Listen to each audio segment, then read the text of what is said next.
Wake up with the sun in a steaming cup. Tune into the show where the vibes heat up. The Morning Mac got the flavor, got the glow. Start it right, let your energy flow. High takes rising like the morning brew. Fresh ideas and a laugh or two. From the first headline to your daily dose. This is the show where your spirit goes. Oh, it's the Morning Mac, where the time don't lag. Get your inspiration packed in a casual swag. Sip it slow, feel the rhythm hit your toes. Welcome to the place where the good vibes grow.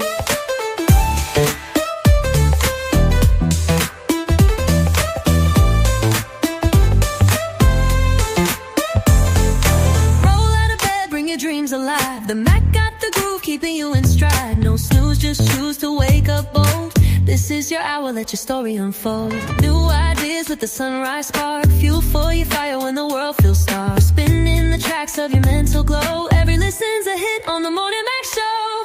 Oh, it's the Morning Mac, where the time don't lag. Get your inspiration packed in a casual swag.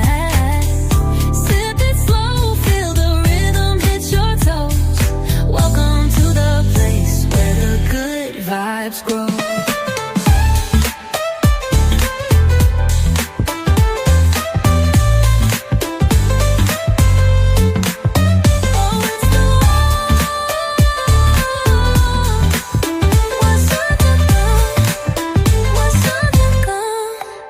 New ideas with a sunrise spark.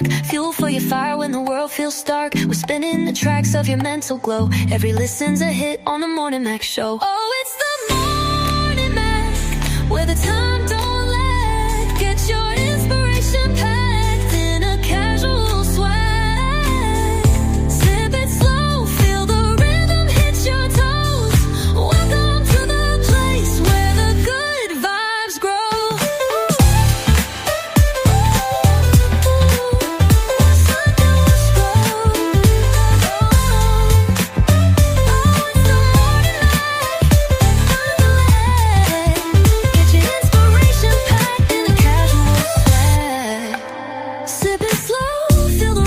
Your toes. Welcome to the place where the good vibes grow. Roll out of bed, bring your dreams alive. The Mac got the groove, keeping you in stride. No snooze, just choose to wake up bold. This is your hour, let your story unfold.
Grand rising, everybody.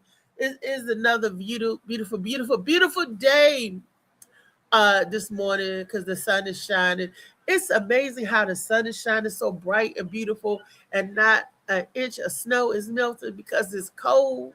It's not above the freezer mark yet. It's been like this all week long, frigid, but the beautiful sun. And I would think just by the sun being out will be hot enough to do some stuff, but I guess not, But it's still beautiful to look at outside, and everybody just slip sliding and ice skating on the ice, that's sitting on top of the snow. People still haven't dug out. Not all the streets has been tended to. you guys get out there and try to have a beautiful day. And this is the time where you can help your neighbor with some much needed ice removal. If you're dug out, help somebody else dig out. If your car is unpacked or clogged, help somebody else. It doesn't help. It doesn't hurt a thing to help somebody else. That's what I'm trying to say. It doesn't hurt to help somebody else. That's it right there. That's the message for today. This is Tall Tale Thursday. Yay! Another edition of Tall Tale Thursday. I'm just so happy to be here with you guys again. And I'm just so happy to be able to be a proud sponsor and a proud person that takes this here right here. This here right here. That's right here. Molly Moss Sea Moss. I am so glad. This is a supplement that I use. I'm not a doctor. I don't pretend to be, can't give you any medical advice or anything like that, but I can tell you that this helps and does the body good. And it's so funny. I even have people all over that says, is you going to this show and that show? Is Molly going to be there with his sea moss? Yes, Molly going to be there with his sea moss. Wherever I go, Molly going to be there with his sea moss. That is so funny. Come on out and get your shades of blue. And then come on out and get you some sea moss. So it's funny that people are actually listening to this. Yellow and blue makes green, you're healed, right? Yellow and blue makes green. So people are asking me for Molly Moss Sea Moss. I said, oh, shucks. I said, you can DM him and get some. But the people that's out of state, like I got folk in North Carolina that says, Molly coming down there with the sea moss. Look, wherever I go, sea moss will follow. It's now it's being requested, and it just tickles me pink, tickle me past pink. That's my auntie's foundation in Atlanta, Georgia, the Auntie Max. Congratulations to her for winning the Stellar Award down there in Atlanta, GA, for her foundation called Tickle Me Past Pink. Those are breast cancer survivors, baby. And her story is a unique story. People that survived it, and they tell their story, how they be strong and they keep going on. She's had a double mastectomy, y'all. And there was a time when they said, oh, she's not going to make it, but she's still here. Her and my Uncle Max still here kicking it. And I love that. I just love it. It shows that the human spirit and the heart can be strong and resilient. That's right. We can do anything. Yes. So today is Tall Tale Thursday. Let me get on with the show. Let's say good morning to our super producers, Molly Moss. Wake up with the sun in a steaming cup. Tune into the show where the vibes heat up. The morning Mac got the flavor, got the glow. Start it right, let your energy flow. High takes rising like the morning brew. Fresh ideas and a laugh or two. From the first headline to your daily dose. This is the show where your spirit goes. Also in the house. Hey, fellas. What's up? What's up? What's up? What's up? Ignore my hands because I'm ashy, but I'm gonna get some of that JB shea butter, put some shit on my hands in a little bit. I just want to make sure I was on time for the countdown. This morning, Ray's grandmother's lived up in it. All the ball, you original. Like, oh, hold on, let me see this something. What's up, David? What's up, up? Molly Green? Glad to Uncle E. Good to see everybody in attendance this morning. As we go along on the show, let me just give some quick housekeeping rules, cafeteria rules, or any of all that other stuff. And which is come in this joke with some positivity. Come in this joke with a positive spirit to start the day, a good morning vibe, or good top of the morning vibe, and a good grand rising vibe. You know what I mean? That's Start right. your day off right with some smiles, love, hugs, and kisses. All the above, right? That's the one. Let me count on this finger.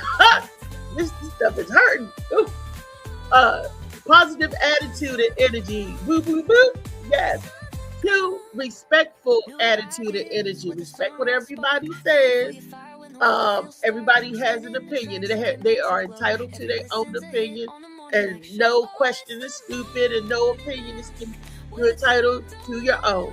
Okay. and be respectful of that and to one another. Okay.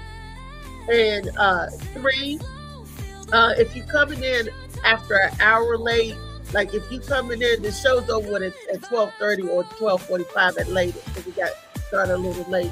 Don't come in at 12 thinking that, okay, this is at the top of the show, because we're not. Just support us in the comment section and all that stuff. But as far as, being able to get in the panel, because I think the fellas are locking the studio doors at a certain time now, which is fine by me.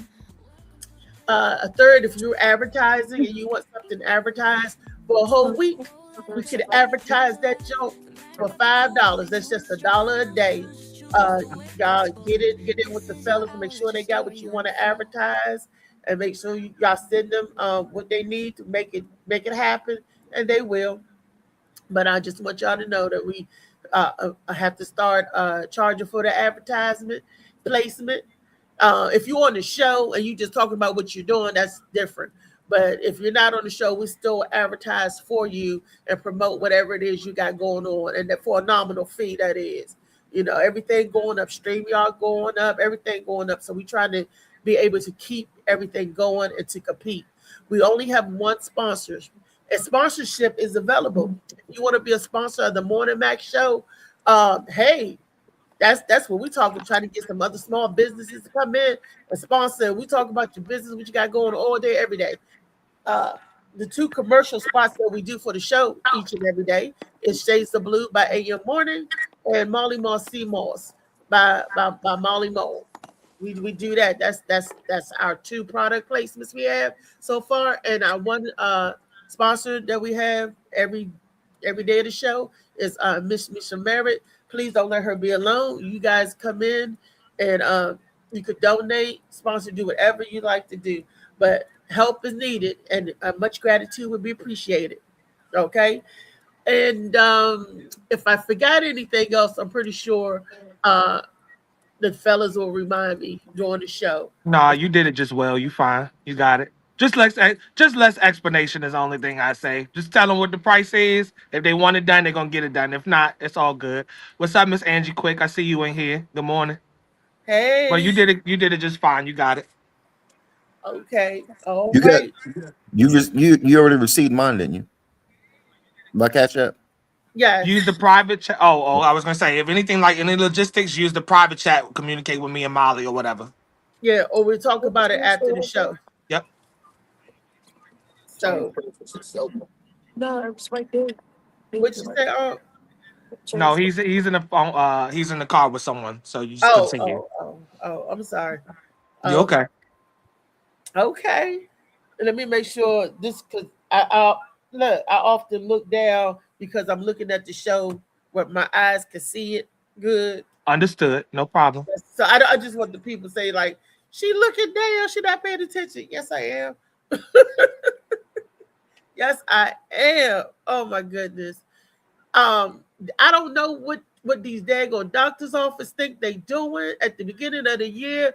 Why did I get another bill from my eye doctor for $4,000? I'm like, something ain't right. Y'all not sending this mess through the insurance companies, or that's what you're doing. And I'm like, man, I don't know what they doing, but that'll be another bill that'll get $50 a month forever. Forever. They crazy. You're like 10 out of 10. Every time you turn around, the product is going up, the insurance is covering less, and the doctors are charging more. So where do that leave us in the middle? That's some BS, man. They may go and get from here. They want us to pay more premium. The premium went up, but my premium went up on insurance. Okay, fine. And what they cover went down. And not only that, what the doctor's office is charging is going up. So it's not a win-win situation. It's a lose-lose. And that's why I'm dipping back to more natural home remedies to cure a lot of these things, because I don't want to use the insurance, and I don't want to give the doctors my money. That plain and simple. I don't want to be giving you my money for what? give him and stuff that you're not trying to cure anyway. You just try to keep me coming. So, okay, Sarah, with that. Any solutions to that other than trying to do things the healthy, wealthy, the right way? When I say healthy, wealthy, mean your health is wealth. David, what do you got to say about that? As I to would some, say, oh, go ahead. go ahead. No, go ahead. Go ahead. Well, no, Trey can go. I was just gonna say those things we talk about, with your people after we get off the show. I would want to, get into what we hitting on for Thursday. But after that, I would suggest talk about it with us after we get off, and we can address and talk about those logistics when we get off the show. But I would suggest that we get into the day. I don't really have any medical advice or anything at the moment, No, but not medical advice, but it's like the system of things. This oh told yeah. Well, I Thursday. would get into the system of things and logistics when we got off. I wouldn't necessarily get into it now with it being a tall till Thursday versus a Wednesday. Okay, so what we got for Tall Tale Thursday, Trey? Okay, well, I have a if we're segueing right into Yeah. what we're talking about, no problem. I have a video that's in the private chat to start us off with kind of dialogue conversation. We have a lot of conversations on here about um media, how we're viewed, whether we're pushing positive messages. I know we talked about Tyler Perry a few days ago. Thank you, Chow, for the notification on the morning page. But I know we talked about like Tyler Perry, how he's, the image he's creating and everything. It kind of hits on that. I'll let everybody get their own take on what they think. But yeah, that's what the video hits on. So whenever Molly has a chance, he can pull it up for us and get us started. Okie dokie. Yeah. But let's keep the dialogue rolling until he can. How's everybody feeling this morning? Number one, because I don't think nobody asked that like we normally do. I'm feeling. Oh, You say you I'm feeling feeling. what? I'm feeling. Yeah, I'm feeling quite. I'm feeling quite great or whatever. You know what I mean? Different That's people. You good. know what I mean? Talking about coming to the show, and you know what I mean. Supposed to be meeting up. One of the guys, whoever's having like a birthday party or whatever. So with the birthday party, bringing the All right. tickets, and you know what I mean. So, I mean, I'm really excited about this show. I'm excited about all the shows, You should be. but Yeah, that's cool. You should be. What's this up, one, Shout? yeah. Yeah, you should be. How you feeling this morning, Ree? Nose stopped up again, but that's allergies. On a positive note, how do you feel? I'm happy that it's just allergies. That's a All positive good with note that. that it's just allergies. What's up, Chuck? Definitely. I'm good. I'm smiling. I'm here. That's positive. Uncle E, how you feeling this morning? I know you on the move. I see the sunshine whizzing through the car, so I know Flickering. you headed down the road going somewhere. How you feeling this morning? If you can hear me.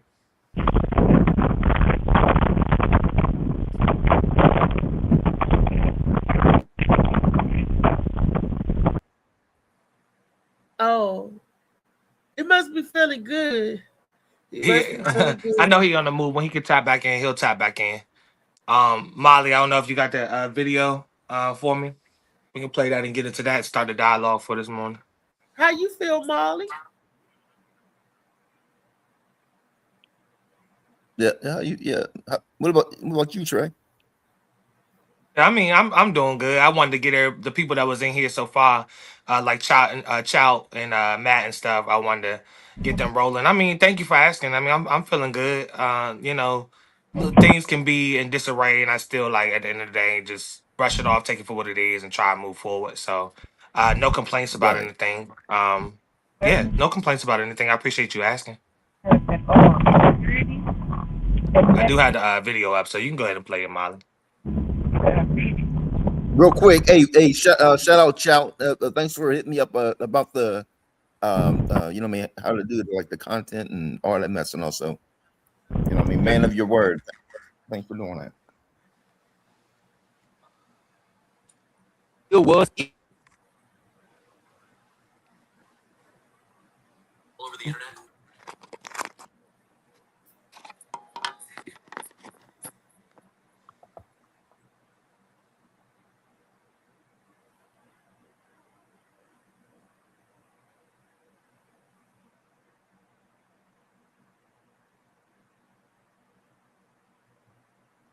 It's Eddie Murphy off Boomerang.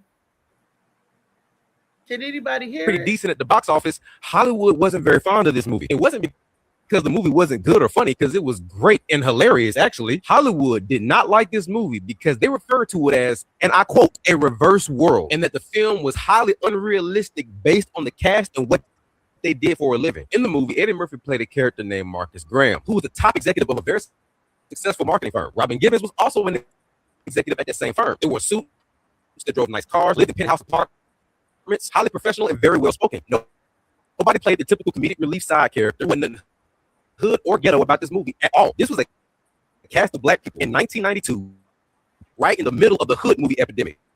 Just a clean, elegant, and professional look of black people. Hollywood said, hell no. This movie was slandered by critics as soon as they heard about it.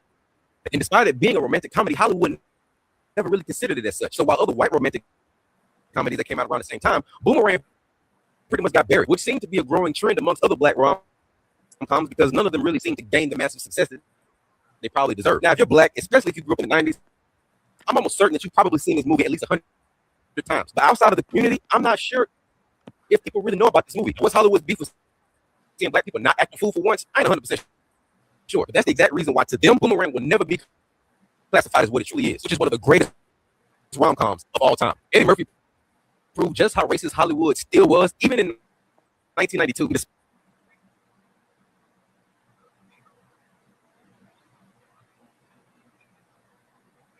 Wow. Pep Boomerang is definitely about the end of the video. What was you saying? I would say Boomerang is definitely among people of color a classic for us.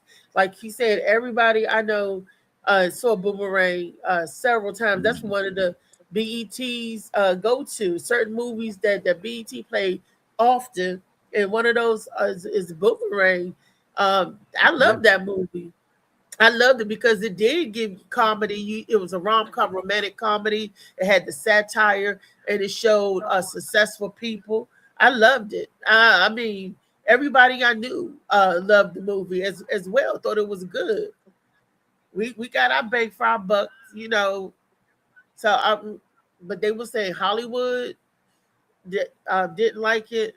Yeah, and then they said it was I forgot what word they used terminology. It was reverse something, pretty much saying that that's not suitable or that's not realistic for black actors to have because like he was highlighting in the at the time he was saying like it was movies like Boys in the Hood and I don't know when Yeah, Don't Big yeah, Menace came out, but you know all the little hood movies and you know with all yep, the you know Ricky getting shot and all that type of stuff, all that trauma and yep. everything, but they deemed that type of movie like unrealistic. And you know, that's like you say, that's one of the movies that's kind of like a staple, you know, in a black household. Mhm. Um, you know, so you know, we spoke on, like I said, Tyler Perry and people, certain people, not him specifically, but I know we recently talked about him and how he, the type of message and stuff that he's pushing. I just wanted to see what people thought about the fact that because I didn't know the movie was kind of held back.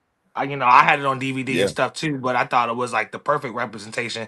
Not only being funny, not only having humor and stuff in it, but showing us in that type of light. So, if there was any type of that wasn't a show that would a movie that would necessarily influence me to want to be anything specific, but it still showed like how we can live our lives and be great. Like he was saying, the penthouse apartments, and they were executives of this company. Everybody was a so you know. I just want to see what y'all thought about you know what's being pushed out here now versus what they want to allow, what they want to see out of us, and all that type of stuff. I thought it was a listen, one of them great movies that I actually enjoyed because ain't nobody had no problem with Ricky getting shot. So, right. so what was you That's about to say, that's David? because that's because the movie showed black like it was like black owned. You know, what I mean, they owned the corporations. They owned the I think it was like the perfume and you know what I mean. It was the meetings and everything. It was mainly things that you see on TV and everything that you're used to seeing white people um, hmm doing and everything. You know, it was reverse. You know what I mean. The one to play Catwoman. You know what I mean. She was the like Halle you know. Berry, yeah. That was Yeah, Eartha Kitt. yeah, Eartha. Yeah, Oh, you know what I well, mean. Holly That and was that Eartha was both. Yeah, okay. that was I that forgot was about that that. was her. That was her. Her company. Um, uh, yeah, yeah. That's basically what it was. You know what I mean. It was a whole bunch of black owned things, whatever like that. No, that It was executive you be advertising ad. right, They was executive advertising. They was doing a commercial for Lady something. She was, I forgot the name, the Eartha Kiss company, and right. and they had to jump through hoops because they wanted her business, Yep. you know. And it was just like everybody was Grace great in that Jones. movie. Yep. Oh yeah, Yeah, Grace Jones, she's my Strong favorite. J. You She's my had the favorite. early beginning. You had Chris Rock in there. You had Hmm. Martin Lawrence. You had David Allen Greer. You had a slew. Hold on, y'all. Yep. 1 second. We got somebody sliding in here. Oh, Auntie Felicia. Hey, Hey, good morning, Good Okay. everybody. morning. Good morning. I Hey, don't know if how you you? was looking at the clip at all that had came in, but we was just having a little just banter around it or whatever. Oh no, I didn't get to see it, but that's all right. Go ahead, banter. No problem. He said, "Go ahead, banter." Well, the movie. I don't know if you've seen the movie before. What's up, Chad? We got a Chad Beetle in here. What's up, Chad? Subject. Thank hey, you for tapping in. Chad. We was if you've seen the movie Boomerang before, Auntie Felicia. Oh yeah, that was a So good one. what the context on the video was talking about was that I didn't know because it was, I'm not one of the critics or whatever watching numbers in terms of sales and how things Mhm. go, but I didn't know it was pushback on Boomerang because it was considered Boomerang was supposed to be kind of like a reverse reality for black people, and how I don't want to make this a black white thing and all that type of stuff, but how everybody in the movie, though it was funny, though it was comedic, everybody like the dude was highlighting everybody was in a penthouse apartment, everybody was living a life of luxury, like nobody Hmm. was getting So shot, Rob. when nobody robbing no bank or on drugs and nothing like that. Right. Yep. So Yep. when we had mentioned Tyler Perry and just some people that control the narrative now will have their hand in production of what's coming out, I was just surprised, and I was wondering from the people that had this movie before my time that was able to watch and enjoy it, what y'all thought about the fact that it was pushed back against that movie. Now that I read into it and looked into Mhm. it, I did see a lot of negative backlash behind the movie being like a fake Yep. reality Yep. for black people. Yep. But I thought the movie was awesome. Like I still watch it. I watched it like 2 or 3 days Mhm. ago. It You wasn't know. for us. Okay. Nobody. I'm sorry. Go ahead, Felicia. Why do they feel that was, wasn't a real reality for black folks? But they looked at what Bill Cosby was doing. He didn't have none of that stuff in his show. So why didn't they think they thought that was good? You know how Mhm. he portrayed black families in the Cosby Show. hmm Didn't get no kickback. So why are they kicking back on that? People are crazy. It's not so Right. much the People are just people, it's white Hollywood because well. Yeah. black You can't Hollywood, go we thought it by. was a classic to us. Everybody Well, you wasn't can't. up for it. You Who can't go by what they put out there, from YouTube, from Hollywood or whatever, because they spin those narratives. You don't know if those comments are coming from real folks or coming from the industry. Yep. Yeah. Whether it was industry pushback or Yep. not. David, was you getting ready to say something? Because I seen you trying to jump in at first. Oh, what I was saying is, what is? Well, actually, I was going to ask a question. What is it that you think that they will push more? Because I heard you talking about Men's Society and Boys and Men. Do you think they was will in the want us? hood? What I say? What I? Boys to men. My bad. I'm Boys in on the the hood. I foot. know what you meant, though. They I'm on. boys somewhere. I don't know, doing something, Boys, whether yeah, they in the boys hood or somewhere. They they. doing something. Right. But yeah, yeah. Do you think they would want us? You know what I mean, to follow after and you know what I mean, to do the robbing, the stealing, the this, or to have the mindset to once again produce and have our own show. Well, I was looking into Which was portrayed in Boomerang. yeah. I don't understand, like Auntie Felicia was saying, to kind of try to answer your question. I don't understand, like Auntie Felicia saying, why I pick and choose. Because I mean, the Cosby Show is still on TV, especially after the passing of one of the actors is definitely going to come back if it wasn't. But it never left. So regardless of what Bill Cosby did, if we talking about who does what, who robbing, stealing, killing, doing whatever, it wasn't a problem for that type of show, and it actually encouraged a lot of kids. The Morehouse applications and acceptances and everything had went up, so it had a lot of kids and people and stuff wanting to aspire to go to college, and a lot of people want to be a doctor. You want to have a full family like that with mom and dad and all that type of Yeah. stuff. I see he pulled up an AI overview. He said Boomerang, the movie that came out in 1992, so that's 2 years before I was born. That's kind of why I was asking y'all. Was a major box office success, grossing over 131 million worldwide and ranking among the top grossing films in 1992. The Nickelodeon, it was recognized. I don't know. The Nickelodeon, it was recognized as a significant high budget romantic comedy with all black cast and production crew featuring a popular soundtrack. The Nickelodeon. Okay, so that's the name. Okay. So it's saying on up over $131 million worldwide. Opening in the box office, it got approximately like 13.6 million. That's when it first starts, when it first released, first hit the movie screen or whatever. And it was ranked among the top grossing films of 1992. But like I said, when I looked into it, is when I seen that there was a lot of backlash and people had a lot of critics had a lot to say about the movie in that time. I just couldn't understand why, They but it was some changed pushback. they changing the narrative. It wasn't never a pushback. 1992, us over 30 years ago, 13 million and all that money. That was awesome, and it broke records. It was never a pushback. Only another color is saying that it's a pushback. Whatever, for us and our people of color, it was, like I said, it's one of the classic and will always be a classic to us. That's right. And who is these critics? I bet you every last one of them works for Hollywood, guarantee you. And the Hollywood tells them what to say, who to mash, who to dash, whatever and stuff. And I guarantee you there are no black critics that's making these statements. Guarantee you there are no black critics. They wasn't saying it back then. We was breaking. That's what I'm talking about. I'm talking about now. Well, now they're rewriting the story so they can take a good classic like that and try to crap on it. Yeah, I'm like, don't change the narrative now. Don't try to rewrite our history. That movie did record numbers back then, but don't try to rewrite it, like downplay it. It was a good success, and I encourage everybody to see it, of any color, of any race.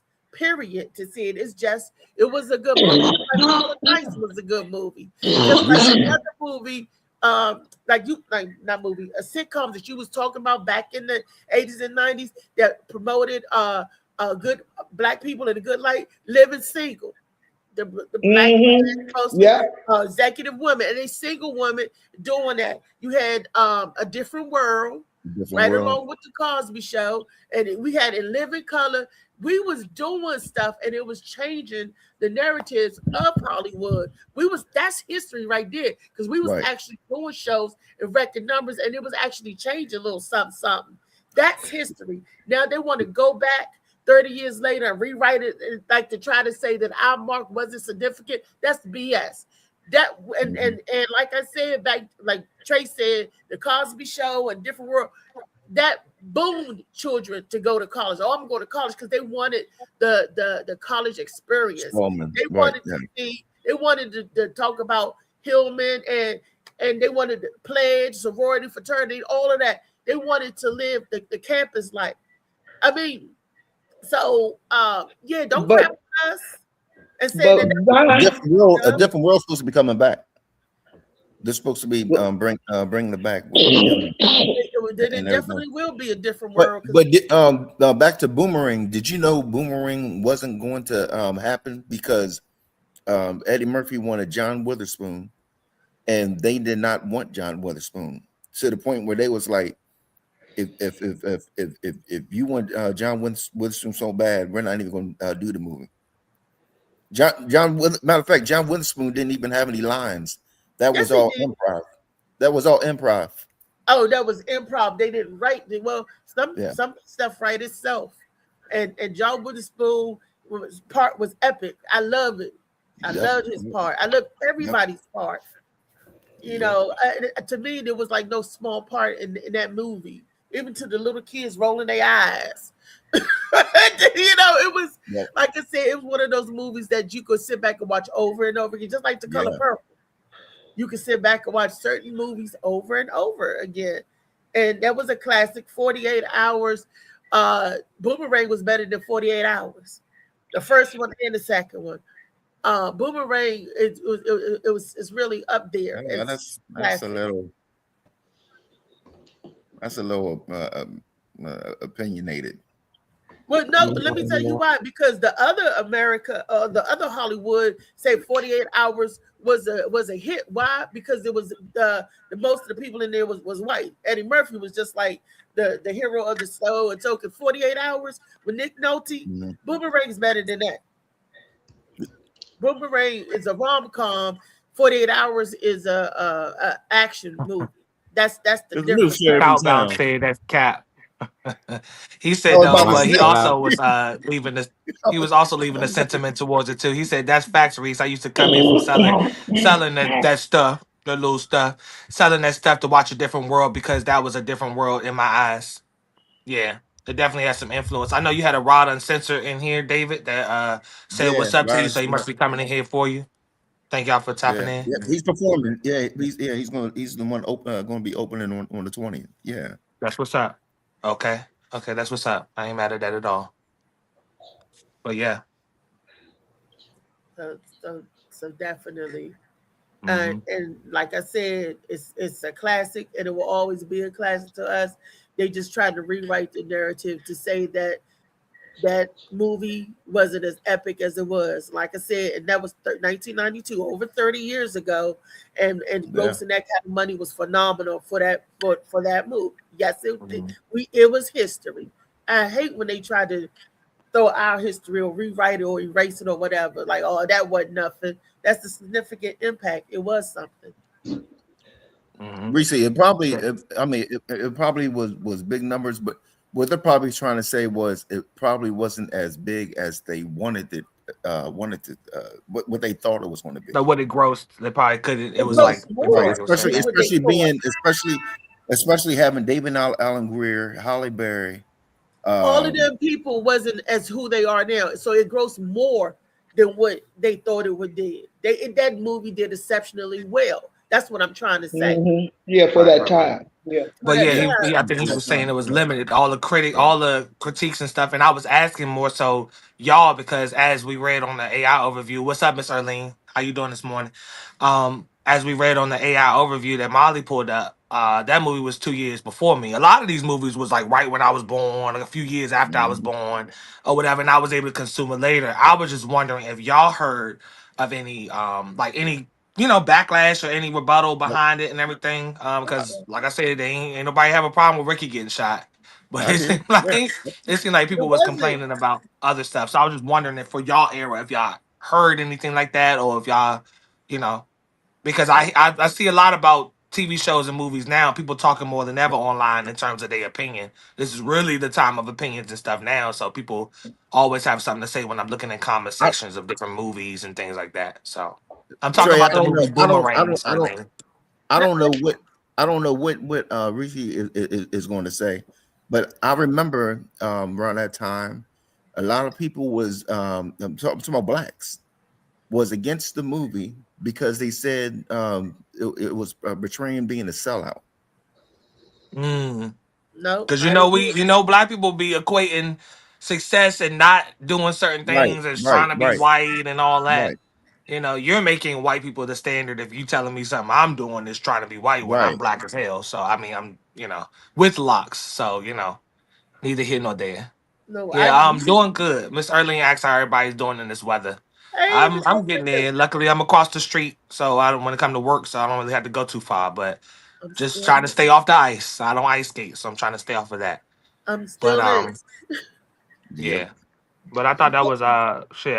Martin, Good Times, the Cosby Show, a lot of them shows. I was able to get some out of. Like, I wish Well, I had Good I Times. wouldn't want Let me James. say, I want to stop you there. Good Times and the Cosby Show, totally two different Different.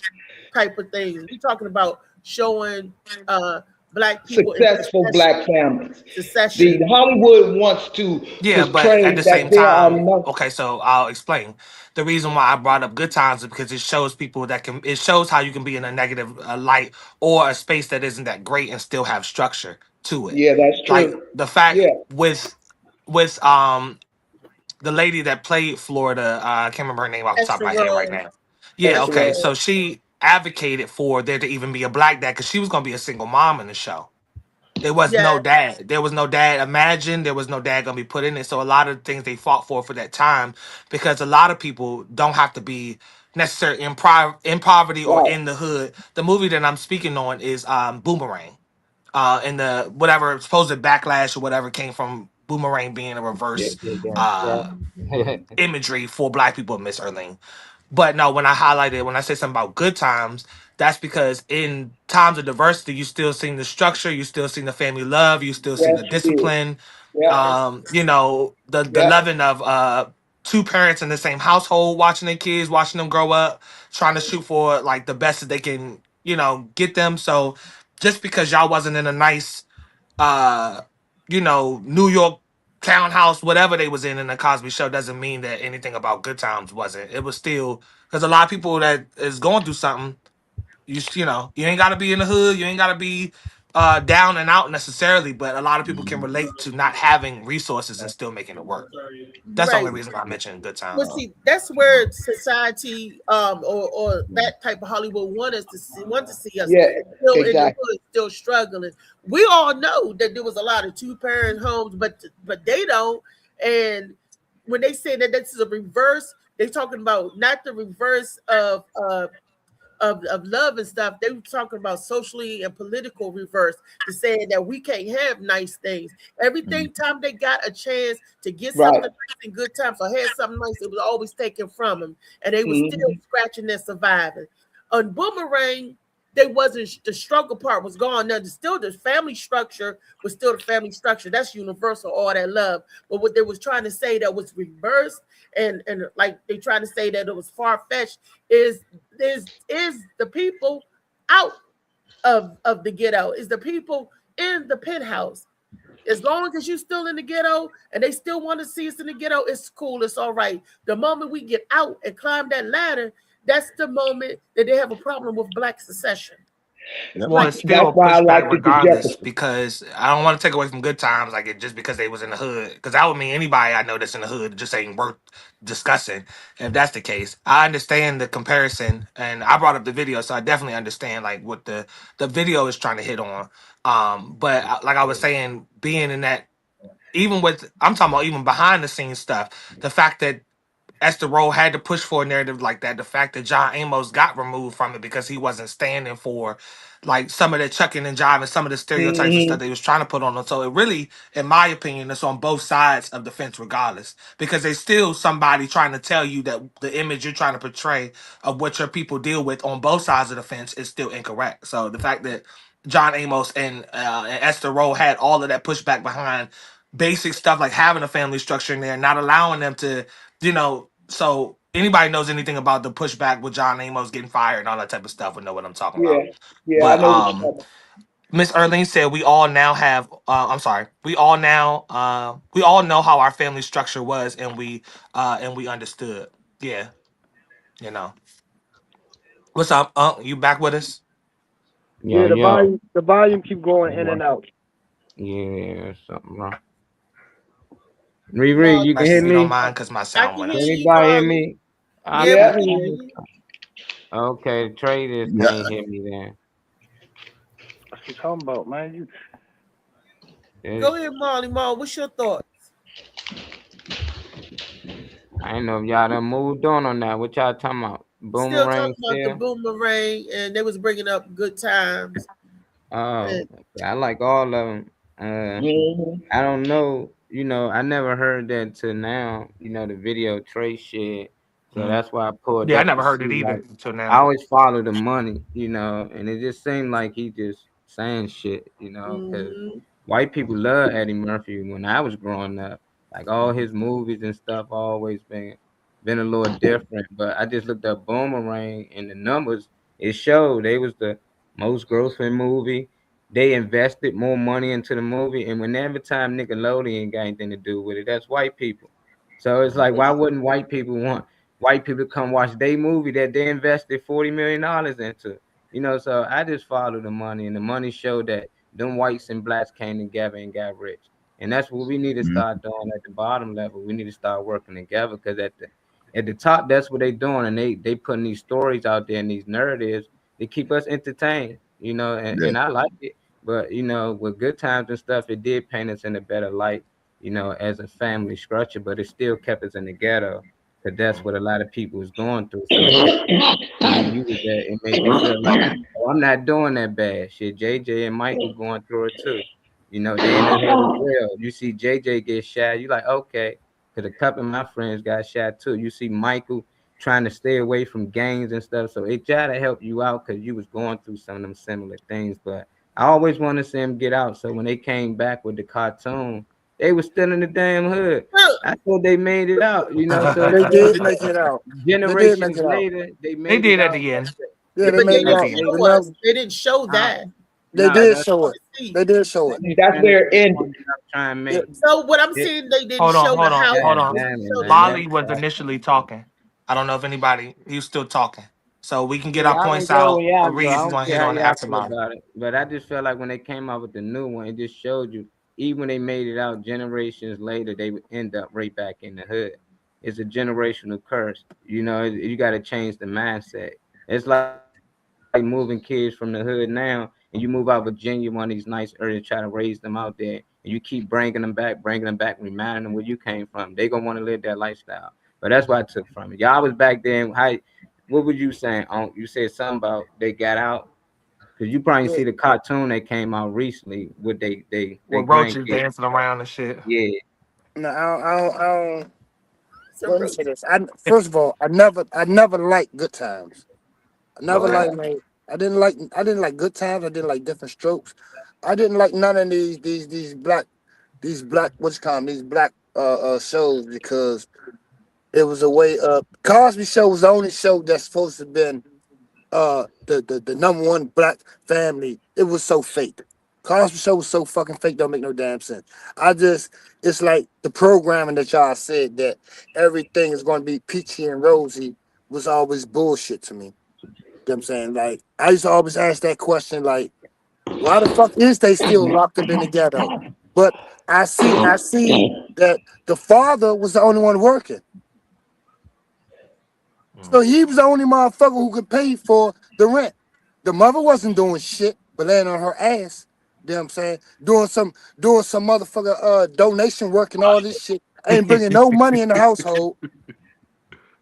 Well, the daughter is going around dealing with every Tom, Dick, and Harry in the country. The son, you don't know if Michael is gay or what the fuck is going on with Michael. He's a very feminine young man. He's a very feminine young man. JJ is a goddamn fool. The father's always stressing and the mother is always bitching. What is good to like about that? Wow. Entertainment, baby. I didn't take that out of all of that. Everybody has an opinion, which is the best You part said about it. Sanford and Son. I was I looking like at that. them, No. No, see, What about but the see Jefferson? that's Let's what go another 2 minutes on. Let somebody else go. I What know about the Jefferson? Felicia was saying, what about the Jeffersons? And Miss Erlene was also asking about that as well. So she's probably seen the comment. But go ahead, Auntie. Yeah, what about the Jefferson? He came out of the hood and made it big and everything. What about that? And he didn't take no shit off Hunky. Excuse my language. I'm You sorry, going but he up? didn't You all take right. no boo boo off of Hunky. See, and that's the image that he wanted to portray. Okay, that you can make it out of the hood and you don't have to take nothing. You can be a boss. You just as good as they are. And that's what Cosby was trying to portray to people, that you can, there are families out there living that way. There were black families and black kids going to college and stuff like that. That's what they wanted people to Man, see. turn your mic That it down. wasn't You're just all the loud. hood. Oh, I'm sorry, I'm turning down some more. It wasn't just the hood. All black folks didn't. What about now? That good? I got you. Yeah, Yeah, he'll cut okay, you that's down. You good. good? Just keep talking. And stuff. See, he wanted to get the image out there because all Hollywood wanted to do is keep you in the hood, keep you poor, keep you living as gangsters and hood rats and all that. That's the image that they wanted to get out of people, you know, that you can make it out of there. That's the message they wanted to get out there from Cosby and the Jeffersons and from Good Times. Because at Good Times, some people were living like that, and you did make it out, but they wanted to keep Good Times down. And Cosby came along and said, "No, there are black families out there doing it too. So we're not going to let Hollywood do that." So I give kudos to all of it. Mm-hmm. Because Hollywood, it like is you a make teaching money. lesson in every last one of them. Like I said, I didn't hear about Boomerang or the Backlash because I always had the DVD. I still got a thing of probably Yeah, about 50 Boomerang. DVDs over there. Even though people don't use DVDs no more, I still Boomerang. got it. But I didn't. I never heard about the Backlash, but because I was in an era to be able to catch the Backlash with stuff like Good Times and John Amos getting fired. Anybody who looked into that or read about that, and Esther Roll like fighting to have a two-parent household and stuff in the first place because she was just gonna be a single mother, like I said. So I mean, I don't know. I didn't dig into Good Times and stuff that deeply. I just try to take the positive notes out of whatever I'm watching because I'm not necessarily the Cosbys. I'm not necessarily living in the Good Times setting or whatever either. So I didn't really but I get it. Well, I I like lived through a all different of it. opinion. Yeah, and let me say I like this, different Trey. opinions. The Backlash, we never had heard of the Backlash because the time that came out, it was never no backlash about Boomerang. And also, what I want to say about Esther Road character in Good Times, Esther Road character in Good Times is a spinoff from this show called Maude. And on Maude, Esther had a husband, Ormond. Her husband was the same as John Amos, but his name was Henry instead of James. The same guy though. It's the same guy, right? But his name was Henry. Now she had a husband on Mars, so why wouldn't she have a husband on Good Times? I mean, she was already married, and they would, and it was originally supposed to be their show. It's just okay. Good example. Family Matters or whatever. No, it was supposed to have been a spinoff. It's supposed to have been the show mainly about the mom and the dad and all. But Steve Urkel from what? Yeah, Steve Urkel came in. Steve Urkel took over. Stole the show. Steve Urkel showed up and did some junk like in the crowd or something like that. And they decided to put him in the show. Then he took over the show. So, you know what I mean? So when JJ, like I said, it was supposed to have been John Amos and Flores show, but JJ became the star of the show. They was tired of James. I mean, JJ chucking and jiving and making them little stupid ass jokes. It was a lot of tension and stuff on the set. I be watching them behind the scenes, them documentaries and stuff. They talk about shows and what we had to deal with in that era and all that type of stuff. It was more like, okay, it's going to be him or me, and they was like, well, JJ is the crowd like JJ. So yeah, they love JJ. They like the buffoonery. That's what they like, the idiocy. And he like the way the show was going. He said making black men look weak and stuff like that. And he decided he gonna go elsewhere. It's just that your girl, she stayed there. It's just like I hear what she's saying, but you stayed there and you acted out and everything, even if you disliked it. So it might was her life situation. She couldn't quit, but it's like you really want to stand for something, don't do it. You can't do it and then be like, well, they took away James and they did. Like, girl, you could have left too. Y'all got Look, power. she Y'all did already, for a little while. She did for a little yeah, she while. gave in. I said, dang, she She caved left, in. but she But came back. I love them shows, man. I love all them shows. Jefferson. I used to watch them all. Mhm. My mother and them.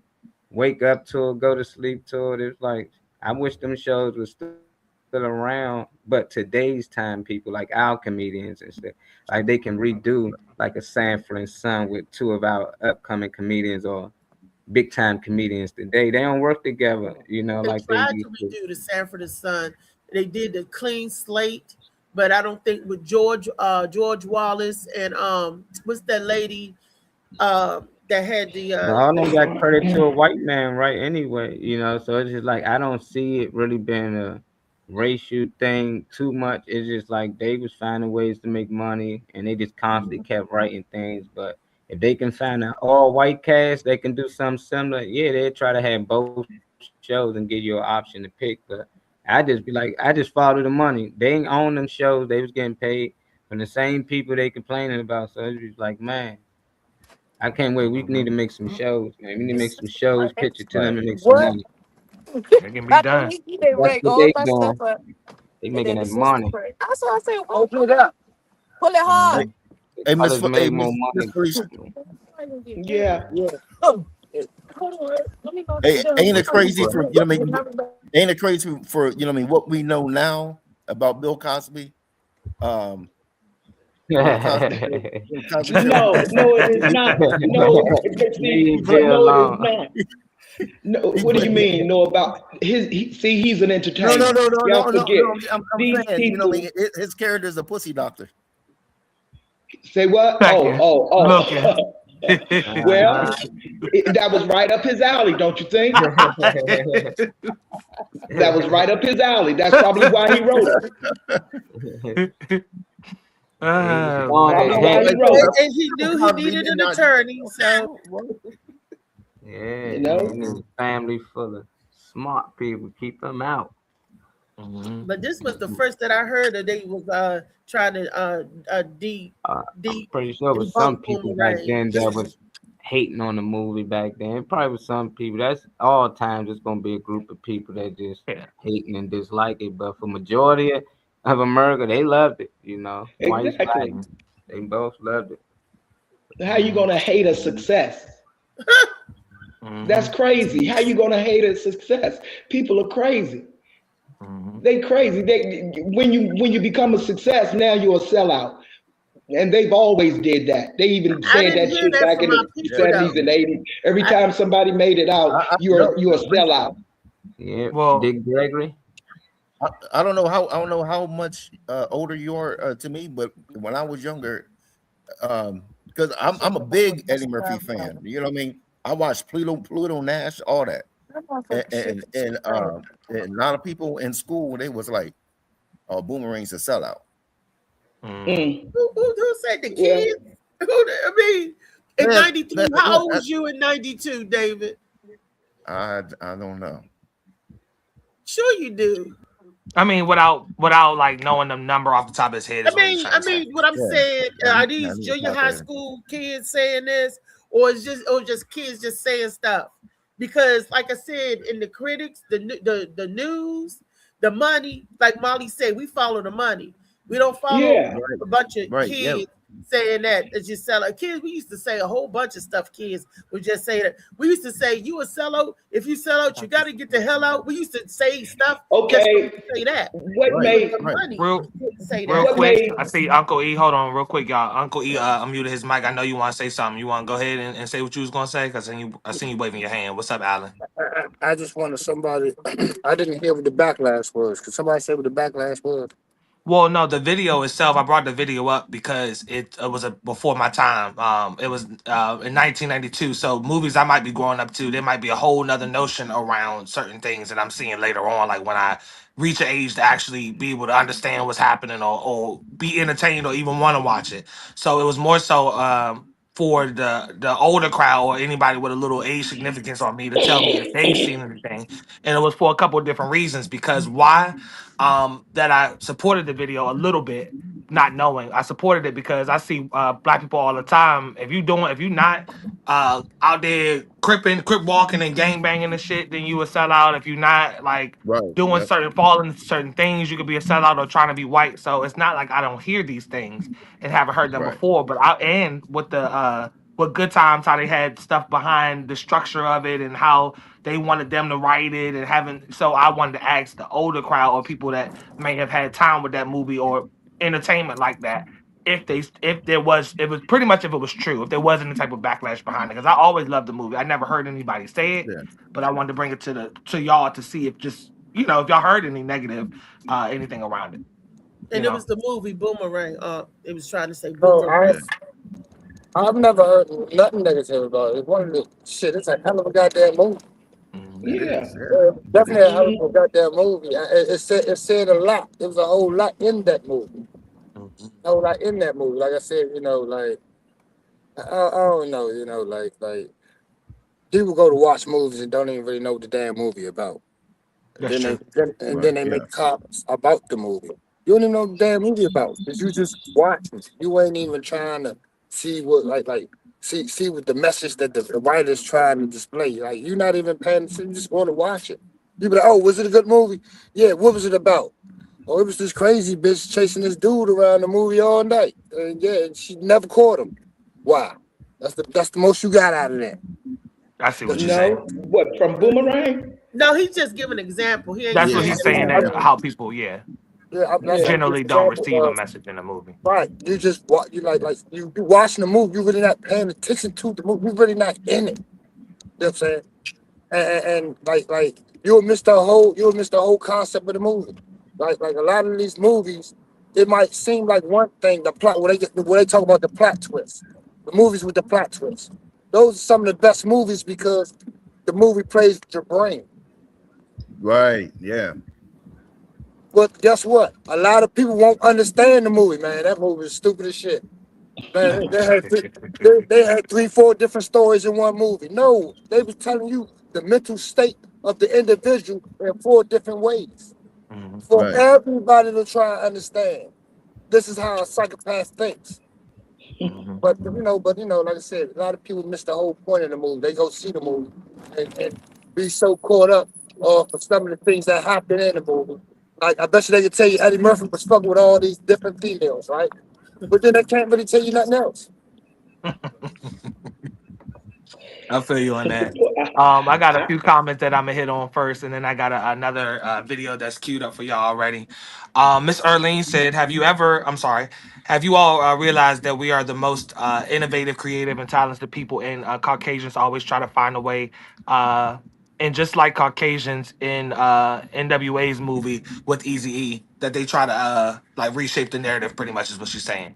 Mm-hmm. Yep. Just, She said, he said, what y'all whopping about. We was talking about the movie, but you wasn't here for a few minutes to hear about the title Boomerang and all that type of stuff. But we was talking about I brought up a video about the movie Boomerang and was asking the older folks if there was any true backlash or anything. We also got somebody stepping in the house who's coming in. Let me see who that is. Hey, Phoenix, love the hair wrap. Hey, what's up, Phoenix? Hey, Molly. Hold on, David. Hold it, David. Wait a David. Okay. Go ahead. What'd you say, Phoenix? I'm sorry. No, I said it's after an hour. My bad. I was in a meeting and I'm doing here. I apologize. Nah, it's 11:43. You made it before 12. Happy Thursday, y'all. Happy Thursday. Yeah, I wonder. What was you going to say, David? Go ahead. I'm sorry. Okay, so like when I said when I was a kid and everything, they was talking about being sellout and everything. So and then Reese was like saying about the numbers and everything. Yeah, but that's equivalent to because remember at that time, people, they was into like like you said, like the gangster movies or gangster rap or different this and everything. No, so you got that's equivalent to like NWA or somebody listen to NWA or something like that and all, and then Will Smith or whatever. Will Smith was making the numbers and everything like that, but a lot of people were saying that he was a sellout because he wasn't talking about you know what I mean, robbing and stealing and that this is this.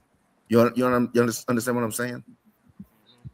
Like now, I'm not talking bad about the movie. I love the movie and everything. Like I said, I'm a real big Eddie Murphy fan. But I'm just saying, you know what I mean, when at the time when I grew up, I watched the movie. The kids that I went to school with, the black kids, that was the what they were saying. They were saying it was a sellout movie. Because they probably didn't understand it. They probably wanted the shooting and all that stuff. They just, as you get older, your taste buds change. And if it's a bunch of kids saying it, you know, and Will Smith and NWA, Will Smith gave us a softer side, and they said that he's a sellout because he wasn't doing the gangster, wankster, shoot him up, kill him type of stuff. Right? And they would say, oh, he's a sellout. He just showed a different way. There wasn't nothing wrong with that. Where y'all getting this from? I don't. Who's the people that's talking on it? I don't know, but yeah, because y'all. I mean, y'all are saying something that's so broad. Like I've seen all these movies and like the term. I'm trying to figure out what is y'all deeming somebody calling somebody a sellout because they don't make a certain movie. That don't even make sense to me. Well, I don't think that's the mindset of the people around here necessarily that might be on the panel. But the reason why I brought the video to the forefront is because I've heard most of my life people not, and I'm talking about kids, adults, saying that you trying to act white, you trying to, which is equivalent to be a sellout. When you saying somebody a sellout, you still trying to say they conform to white mindset. I've heard that my whole life. So it was like a couple key points. That the thing with Good Times and this movie and these type of movies being before my time, before I was even born, was the reason why I brought it to the forefront. So I never heard nobody say it, just like Molly said it. That's the first time I heard about it. But I know it's one of my favorite movies. I watched this shit 3 days ago.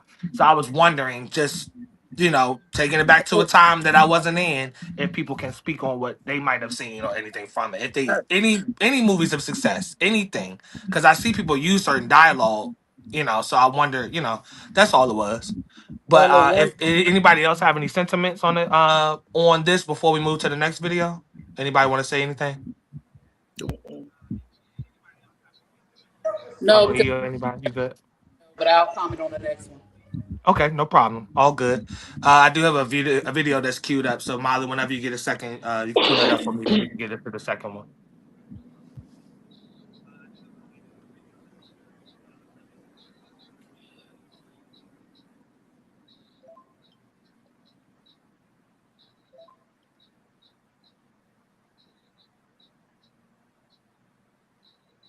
Where your mom and them at? My mom is dead. Where your dad at? My dad is in jail. I'm in foster home. Okay, where they at? Foster people? Yeah, like the people who like shop, who like. They don't do shit. Your guardian. They hate black people, okay? Oh, they do? Yes, they hate black people. They don't like me. They don't even feed me. Damn. They hate me, bro. You ain't put them on the phone. Let me talk to them. They're not gonna listen. They ain't gonna listen. They don't snatch my privileges away. What? Okay. So what are these? Let me get Dr. Montez mode. What are these privileges? What are these privileges? You can only get on your phone like that. Okay, that was just the prank, and tell them my mom's house. Yeah, tell them what you talking for. I'm a viral girl, and I'm out in foster home. This is my mom. This the same bathroom. This the same window, same everything. Oh, I can't breathe, y'all. And look at you, sitting up here looking a mess. You sit here and like, come on, bro. And what you did all this for? It was a prank. It was a prank. On what? On Monkey. You was doing a prank on Monkey. Yes. Oh shit! Like, come on. Boy, I could imagine them phone calls this big. Where your mom and them at?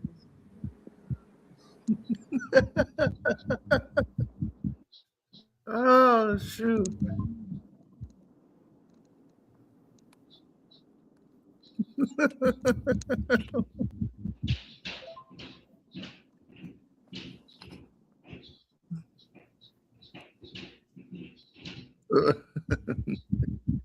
Oh shoot. You gotta watch out for them pranks.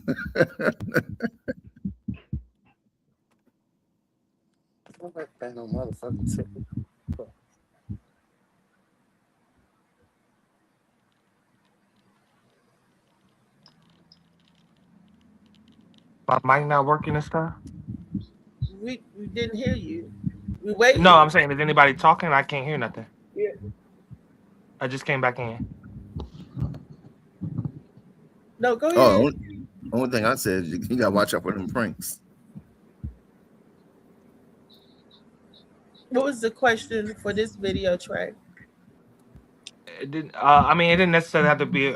I mean, I didn't even play the second video. It didn't have to be a direct question. I mean, you know, whatever. I missed it because I had walked to the bathroom for a second. But I mean, you know, whatever you got out of it, you know, whatever you got out of the video, you can direct anybody in here to answer, give their take on it, or. Okay.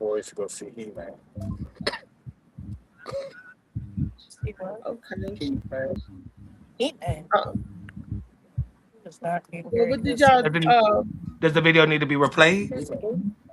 No, I see his child in the cartoon. Man, they love that shit. I'm trying to tell you, they love that shit. I mean, the video is self-explanatory. Like, I'm saying it's not the cartoon, man, right? No, she was doing a video. She was doing a video talking about that how she was abused and all this. And what she don't know is that she could have got her family in trouble and everything. Oh yeah, that's why I said that. That's the reason why I said you got to watch them pranks or whatever, because some people take that junk more than jokes. You could have had social service, could have had all kinds of stuff up here.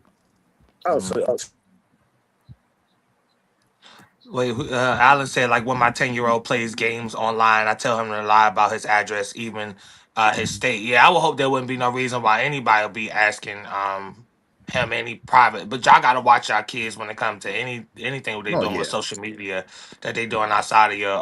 Cause I was all intrigued. Honestly, I was about to look up the dude's YouTube or whatever page that was to watch the rest of the story, because I'm thinking she's in a situation where she getting beat and all that type of stuff. And then I heard, I can hear because I was in the bathroom, but I heard her saying when I walked off that she's not really in that type of situation, and it seemed like her mom made her restate the things that she said. But yeah, you can get your people in trouble, you know.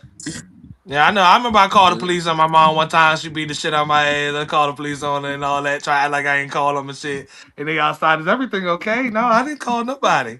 You know, but you know, no question or anything behind necessarily, Reed. This is the opportunity to just pass around just what people got out of it, what people think, if there's anything or any sentiments at all. I didn't have a question. The second one wasn't necessarily my video, it was the first one, but regardless, you know. Yeah, and you can't sit there. You can sit there and be. When I first watched it, whatever, you know, at first I was a little concerned, but I was like, hold up, how are you complaining about not having privileges when you got privileges? You are on a phone.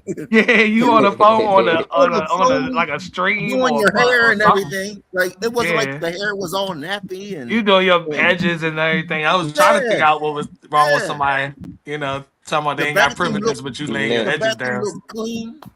Reese, you whooping ass. Reese, you whooping ass. What you doing? Your You kid could tell did it that was to you. I wouldn't have believed it from the beginning. It looked fake, and the way she was talking and acting, it looked fake. You know, kids get on there and try Where's to. the fake part coming from? How does it look fake? Let me ask that. What she's saying, she don't look like. This is what I'm talking about. You could tell she lying. She looked like she lying. She sounded like she was lying. I guess that's the parent. You know, I'm like, oh, this little heifer lying. She's sitting there doing her. Yeah, they hate black people. They do this, and she on her phone, and it's just like, child. You could tell she was lying. I could. That's Mr. your Lane child. says I What got you it. doing? That's Oh, I'm my sorry. question. Go ahead. No, I was saying, what y'all doing if that was your child? Not if Seems like it's cutting out your microphone. I heard Molly say, "What would you do if it was your child in that situation?" Probably you, the same thing. you talking about privileges getting taken away and everything. Hey, Phoenix, if you on Exactly. screen, you welcome to answer if you want to, Phoenix. I know you're doing hair. But what would you do if one of your kids said, you know what? Am dealing with being in a situation where I am in a foster home, and you know damn well you making sure you're doing their hair and feeding them, cooking dinner and everything. So what would you do if that was your kid in the situation? Then we'll pass it around after that. I would be like, because I'm one of them. I pop right in. Because I say, you gotta know, you gotta know your people. That, like David was saying, some people take this, and if they thought it was serious, like and all that stuff, you might really go serious report. But I'm one of them people. I'm gonna jump in. Yep, I ain't feed her today. I ain't gonna feed her. She ain't got no clothes. Yes. I would play along, and we'd be laughing the whole time. And Yeah, that situation was wild. I feel for the parents. You got side shit coming out the woodwork like that. I feel for the parents. Yeah, that's sure I do. You know,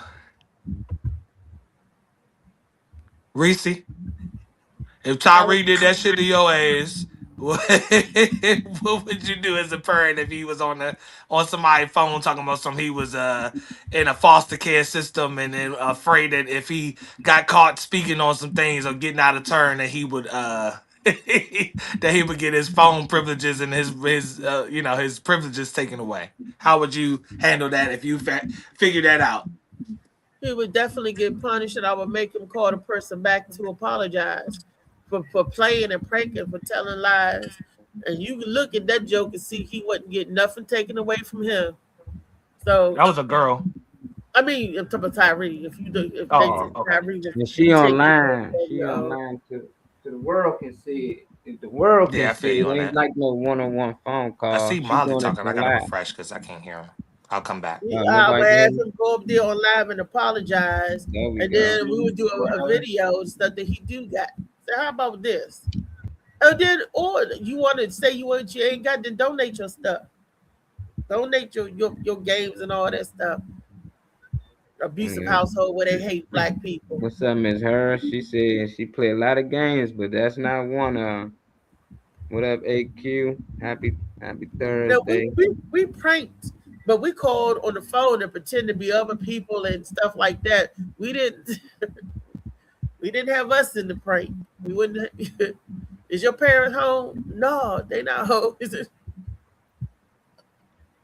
Yeah. Now, why would he be asking them kind of grown man asking them kind of questions? Now, I'd be looking at him as a pedophile. Why are you asking this little girl's her parents home? Yeah, they on his live. I guess they allow people to tap into his live. And he just hit whoever joined in, and they get to talk to him for about 5 minutes or so. And she was saying she was in a bad situation. Probably thought he'd send her some money or something. I don't know. That little girl bad though, and she probably can be an actress or something. Moms need to put her in acting school or something, because she had a lot of people fooled on the internet. We ain't fooled. We can see right through it, but some people really believe she was in that situation. And some people was reaching out to her mom and letting her know that her daughter lying online, because moms ain't online, so she don't know. So she ain't think moms will ever see it for real. But somebody got the moms, and mom said, well, go back on there and tell them that you lying, because you ain't about to have me looking crazy out here. Getting investigated for nothing. Yeah, these kids bad, man. And I was going to a whole nother video. I don't even know how that one popped up, but it was funny that it did. Yeah, so I watched that video, not live, but scrolling. I watched it before, and I seen comments, people saying "run" in big letters and all kinds of stuff. At the end, I was like, dang, I thought she was adopted like by a white family for real, but I ain't know. I only seen her in the mirror part. Yeah. And when I seen that video, I said, wow, that's whole time. That little girl, she got her views up. Her page is on fire. She Yeah, lose man, her they following. did. Yeah, she went viral, so little And girl we take probably it getting down. paid to get posters now. Like, anytime she make a post, she probably get a little money now. But these little kids different, man. They like this internet fake. They know it's fake, so they just making up stuff. Right. Let me see if I can get to the video Yeah, I that's was actually trying to. Dave, what you yeah, doing? You some working? that's why some of these jokes or pranks you have to watch out for. You know what I mean? Like you know, I mean, good example. Like even on here, you know, what I mean, I know it's a joke about the women in the basement or whatever, but to us, it's a joke. Yeah, yeah. The people that's watching, you know, what I mean, I could have FBI and everything all around my place looking for people in the cage in the basement. I don't even have. Yeah, you're Good right. morning, AQ. I don't even know who it is, but I see Dollface. I know that's AQ. Good Yeah. morning. What's up, Good AQ? afternoon.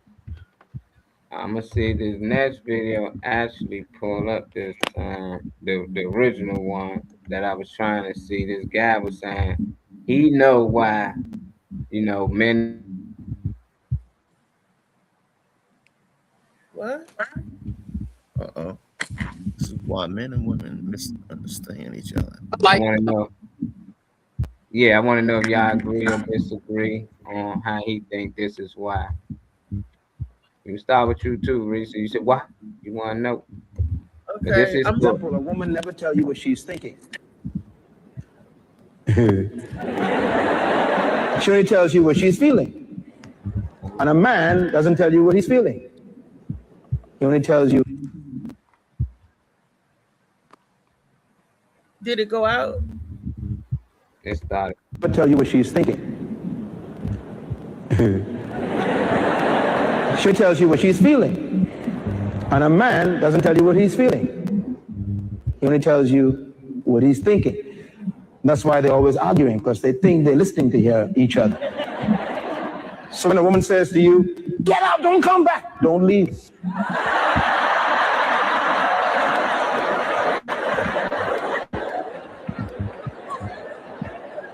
Don't pack your bag, brother. That's just the way she feels at the moment.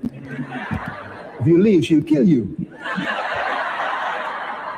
And when a man says, woman, you're stupid, it doesn't mean that's what he feels about you.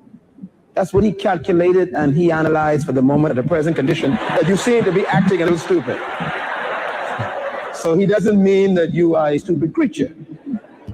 He's analytically assessing your present state. Why? Because a woman is emotional, but a man is logical. For example, a woman never tells you what she's thinking. Hopefully, get you can hear my mic, Reese. I hear you, Mike. I don't know, disagree or agree with him. He said, woman always tell you what she's feeling, a man to tell you what he think, and that's why we always have a misunderstanding.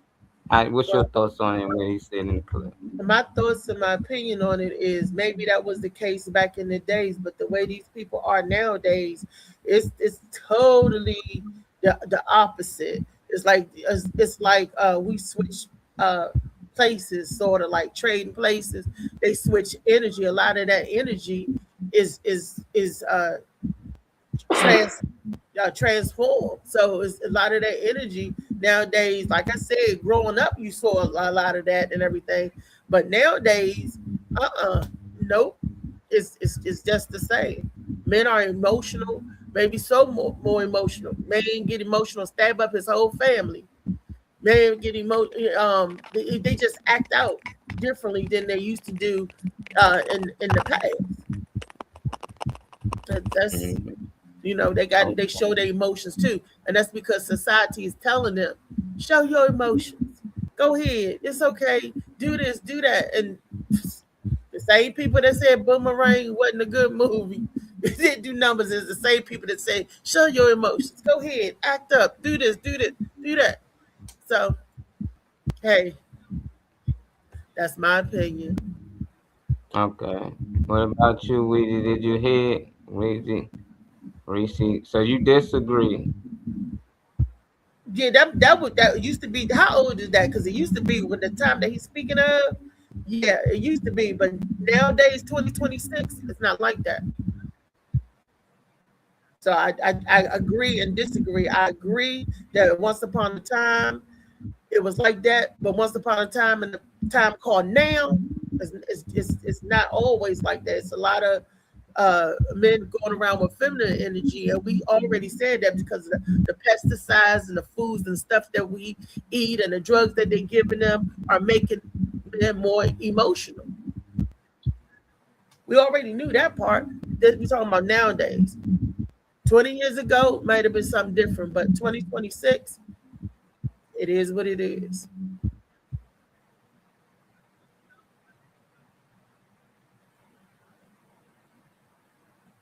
Anybody else want to speak on that? Well, I can say I can agree. Some women are like that, but people play games. I've always been the type of person that you're going to always know where I'm coming from. You're going to know what's on my mind. You're going to know what's in my heart. Simple as that. I never play games, and I'm not coming incorrect. And that's the way I want you to come to me, with the truth and nothing but the truth. Simple as that. And that's the way I live my life. That's the way me and my husband, he didn't go by the rules. He didn't, always, do the right thing or whatever and stuff like that. But he always knew where I was coming from. Always knew what was on my mind. Always knew what I expected. I play no games. Never did, never will. My life, my rules, my control. Not mad at that at all. I I agree with. Feelings and emotions are different. So if the video is saying, it's not my context, but if the video is saying that women go off of emotion when it comes to stuff, and men go off how they feel, me personally, I'm always disregarded for my opinion or what I have to say from the women that's in my immediate circles and stuff like that when it comes to how my thoughts over their feelings. So a lot of the stuff will be dismissed. I don't really see too many spaces where men can be honest and be real and be vulnerable and all those things without some type of backlash. Or now the women of today's time are calling men sassy just because they got a response or rebuttal, or they're saying something they don't like and all that type of stuff. But to put myself back in it, my personal experiences, I see a lot of women just dismiss, override. I have lack of concern for anything that I'm saying because their feelings is pretty much override anything that I have to say. If it's not about addressing the situation, it's how you said it, the tone you use, and all these other things that stop us from getting to the point or the root of whatever it is that we having a feud about or discussion about, regardless. So I don't really see too many avenues for men to really truly be able to express themselves without some type of backlash or them being sassy or some shit like that. So, I mean, lucky for people that are married or whatever, people that had a nice relationship or understanding relationship where people can meet eye to eye like Auntie Felicia had. That's a blessing because I just don't see that type of energy being shared between men and women, and I don't see that type of dialogue and understanding. Even if your husband wasn't feeling some of the stuff you might have said, if you can say that he at least would see where you're coming from, and if you offering the same consistent you all the time, he already knows where your headspace is at. So he already know what you're going for, what you're not going for, how you handle things, how you treat things. So even if you did come off harsh or you did come off a certain way, he's able to dial it back and be like, okay, well, I still see what you're saying. I don't see that type of willingness to agree and willingness to listen anymore in this era. I can't speak on the era I wasn't in, but I can speak on what I see in terms of majority now. Yeah, I mean, I agree with Althea and Felicia, whatever. But basically, what I'm talking about is the time period or whatever. See, but Miss Felicia's time period, whatever like that. There wasn't so many sensitive people. You could tell somebody how you feel, and this is this. Mm-hmm. Yeah, now this now era is soft. this era is exactly. soft. Wait a minute, let him finish. I'm sorry. You can't even go on Facebook and post a joke or whatever like that and all that they feel that is offensive to. You can't even. Okay, a good example on TV in the sports world or whatever like that and all. You know what I mean? You can have a quarterback that throws to a wide open person and they drop the ball. In his mind, he's like, "You should have caught that ball," but you can't say that on TV. You know what I mean? He's got to sit there and say, "Oh yeah, there was plays that I should have made." Now this. No, he should have caught that ball or whatever. But yeah, there's a whole bunch of sensitive people. I guess you want to say that. They want that's a way of censoring people. Yeah. See, that's a way of censoring people. You can't no longer say what you want to say. Right. That's what I was trying to say. Yep. Exactly. Miss Arlene said men get so emotional that they unalive their girl and their kids and their entire family off of emotion, being emotional. She said also you're head nodding, but she also said, "Nah, Reese, don't blame it on food and shit. That's just in these jokers these days. A lot of them are just emotional marshmallows." I mean, it's highlighted as emotional, but I mean, how many spaces can y'all count that men can actually voice something without some type of backlash or being, even by men themselves, even men doing it to men? So it's like people say that, but then how many spaces have they actually had to get things off of them without some type of ridicule or being labeled as soft or women nowadays calling them sassy or whatever? So it's like, and like I said in my personal life, how everything that I say is dismissed because of the woman that I might be talking to. Her feelings will override usually the facts, but it will override what I'm saying because the feelings just don't allow some of the women that I've interacted with to be to receive anything that I'm saying. The emotion be so in the forefront of everything that it clouds the ability to connect from person to person. So as much as I feel you, Miss Arlene, but as much as people say that, or women may say that about guys, I just don't see how many spaces they actually have to get shit off their chest. So any pot of water that you allow to boil is going to boil over if you got the top on it. So it doesn't make it right.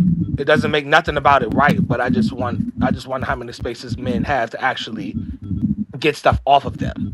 Because you can't say that doesn't matter. And you can't like dismiss your dude, your boyfriend, your husband, whoever it is. You can't dismiss them, your coworker. You can't dismiss them and say that what they feeling like or their opinion doesn't matter, or you're sassy or you're whatever. And then when he snaps and breaks your fucking neck, then it's like, oh, what happened? But all these years of telling him he's sassy or he need to shut the fuck up or he stop whatever. Stuff has backlash to it. Everything has a reason. So her being in an emotional space to even say what she needs to even have to convey some of the stuff to her man, to her husband or whatever, father, uncle, whoever it is, that's already something going on in the first place. Because she shouldn't have to be in a space where she can't freely speak or even put in a situation where she has to release all of that emotion, without regulation. So it's still a problem on both sides, but, I feel like there's a reason for everything. Phoenix, I see you raising your finger up. You want to say something real quick? Yeah, I agree.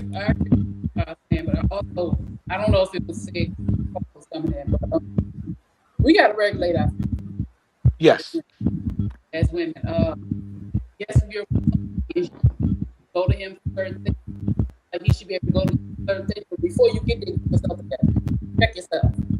We put each other, and we don't even ask our partner what their space is. We don't ask our partner, hey, you know what? I need to vent.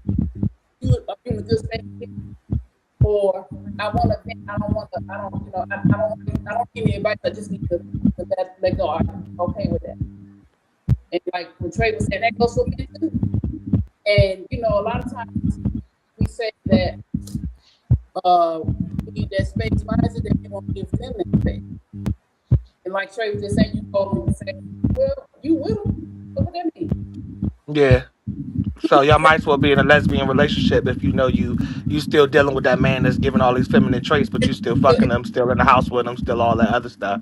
That's pointless if you're someone who subjected yourself to that kind of person. She's Miss Erling. Oh, sorry. Go ahead, Phoenix. I don't want to cut you off. So you can't expect somebody to give you what you won't give them. If you want somebody to hear you, you need to have that same space for them. If you expect somebody to care for you, you need to do the same thing. You can't treat people one way and think you're gonna get away with doing, something another way. You expect this certain this quality, then you get it. You have to become what you want. And we have to, again, men tend to not open up if they don't feel safe enough to open up. So become safe, especially if the person is safe for you. And stop listening to rebuttal. Stop listening. If he's trying to vent to you, don't be listening to come back and be talking about, oh, but I remember when you said, no, if he's coming to you, it's because he felt that way. Don't use people's pain or their things against them. You're a criminal. Don't be a criminal that they're with. And they can be the same for you. I'm all for that. Yeah, because it's just so easy to say what somebody doing wrong, but nobody digs into what it might actually be. That's why I was saying yesterday, I was like, I gauge people off of how many questions you ask. If I'm dealing with somebody, meeting somebody, working with somebody, they're a coworker, whoever they are, and I don't hear you stick your neck out there to gain clarity on anything, then you don't care to know. So that dials back how much I'm even willing to give to you energy wise, because I know you're not a receptive person. Because receptive people look for clarity. Receptive people, you can ask questions, you can figure things out. But if it's all so on emotion, and we, like you said, Phoenix, women might pick on this or say, oh, I remember how you said this, or I don't like the way you said. Focus on the message. Maybe it didn't come out right. Maybe he need to work on himself when it comes to his delivery. But let's stop, it never, in my personal interaction, it never gets to the end goal, and it's always dismissed as, well, this is how I feel, and blah, blah, blah. Go ahead, Phoenix. I seen you raise your hand again.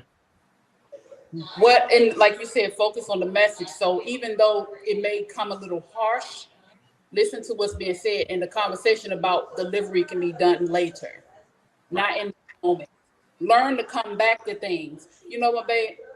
I appreciate you coming, us having that conversation. But when you said that kind of hurt my feelings, the way you said it. Come back later, not in that moment, because then there go the argument. Time for that. It's time to listen. I may have heard the video wrong, but I thought the man was saying that. Yo, Molly. I thought the man was saying that women are emotion, that women act on their emotions. If a man asks a woman how she's feeling, she's not going to tell you how she feels. She's going to tell you her emotions, right? She's not going to tell you what she thinks. She's going to tell you what she feels. Her emotions, right? What she feeling, emotions, right? And if you ask a man, vice versa, and that's what I was just saying, that a lot of men nowadays are emotional. So if you ask them, they're not going to tell you what they're thinking. They're going to tell you how they feel. They're going to go off on their emotions. That's why I said, but back in the day, it used to be a time where men used to act different or stern. Well, that's because y'all wasn't allowed to speak at a certain time either. There was an era where y'all was supposed to sit there and shut the fuck up and make sure the food and stuff. Excuse the custom, but it's the truth. Y'all had an era where y'all wasn't even allowed to work. It was looked at as like, oh, you want to work? Oh, you want to go? So it was, the era and the times have changed, but I'm talking about the fact that the emotion part from women, I'll let you speak. I see you raising your hand, Phoenix. The emotion part doesn't allow for conversation. I think the guys being pretty much told to shut up, man up, your emotions don't matter. And then you get to your girl, your wife, and she's pretty much backing that notion by, especially in today's era, calling the man sassy because he have emotion. He don't like what you're doing. He's addressing it now. He's sassy and all that stuff. It seemed like it's so easy to put the weight on the man instead of splitting it up and putting it on both of them. It just seemed like, it dials back to how the man handles things and everything. And it is about the man is supposed to lay the rules and lay the structure for the most part in the house. It's a mutual thing because y'all have a mutual understanding of how y'all want your household to be raised. But at the same time, if the man the whole time is being told to shut the hell up and man up and be quiet and all that by the men around him, and then his girl and wife or whatever sister or whatever it may be too, like I said, any pot that you turn the heat up under, it's going to boil over if you got the top on and you don't take the top off and let some of that steam loose. So that's my sentiment. I'll read Miss Arlene's comments after Phoenix goes, because I know you raised your hand again. You can read first. I remember. No problem, no problem. Miss Arlene, I'm gonna start from the bottom. Miss Arlene said men are emotional. Ask one of these jokers to go shovel the snow and do yard work. You will get the entire emotional roller coaster. I think that's the men y'all deal with. She said also the mode has to be right the setting, which is very true. That's mutual conversation, mutual understanding, regardless. And she was saying she couldn't hear. Okay, we fixed the sound thing. But yeah, she was saying that uh men are emotional. Ask for those jokers to go shovel the snow. I don't know. I'm the first one out there to help any woman in my neighborhood. So it really is the guys y'all interact with and who y'all choose and deal with. Because you still can't be fucking them and still can't be with them. And then someone's, oh, he's so emotional and feminine and all that. Man, you didn't find another source or work it out with the person that you're with. So, But Phoenix, if you want to touch up, I seen you raise your hand. Okay, a couple things. I never did say hey to everybody in the chat. So hey y'all. Hey. But also, I want to know. So Reese, you grew up with your granddaddy and your grandmother. What was his emotions like? Do you think your grandmother gave him the space to talk about it? Because men are more logical, women are emotional, right? And nowadays, again, boys are more emotional, but it also is because they're mainly raised by their mothers, and their mothers are not teaching emotional regulation. So if you go back to how the relationship with your grandparents were, because that was your example of a man, don't you think that when they went in that room, they had them conversations? Maybe he was emotional then. Maybe he had the space to express himself then. But we never know. Do you really think that the men back in the day didn't have feelings? Just because they didn't say anything doesn't mean that they didn't. And most of the men back then had other feelings. Maybe that other woman is the one who hurt them. I'm not making excuses because, at the end of the day. I was just going off the video, Weezy. I know. What the man said on the video. Because I watch him. I watch his sermons. So I know I've actually seen that sermon. So, and he passed away, him and his wife. But I say that because we always tend to go to different places, and I think about the severity of it. Nowadays, the boys may be more emotional and the girls more masculine or logical, but it's only because of the switch. And look how they raised. Girls are raised more to be more independent. Boys are raised to be more dependent. When girls used to be raised to be dependent, therefore they're more emotional. They need more connection. So that's the difference. But at the end of the day, these boys are being raised by their mothers. So if they're more emotional now, it's because their mother didn't teach them. That's what I said. Isn't that what I thought I said? No. Yo. Yeah, what's up, Molly? I'm back again. God dang, I can't. Yeah, it's been taking your mic the whole time. Yeah, I wanted to hear what y'all thoughts was on there. I heard it over the phone though, most of it. I just still wanted to hear more on women today than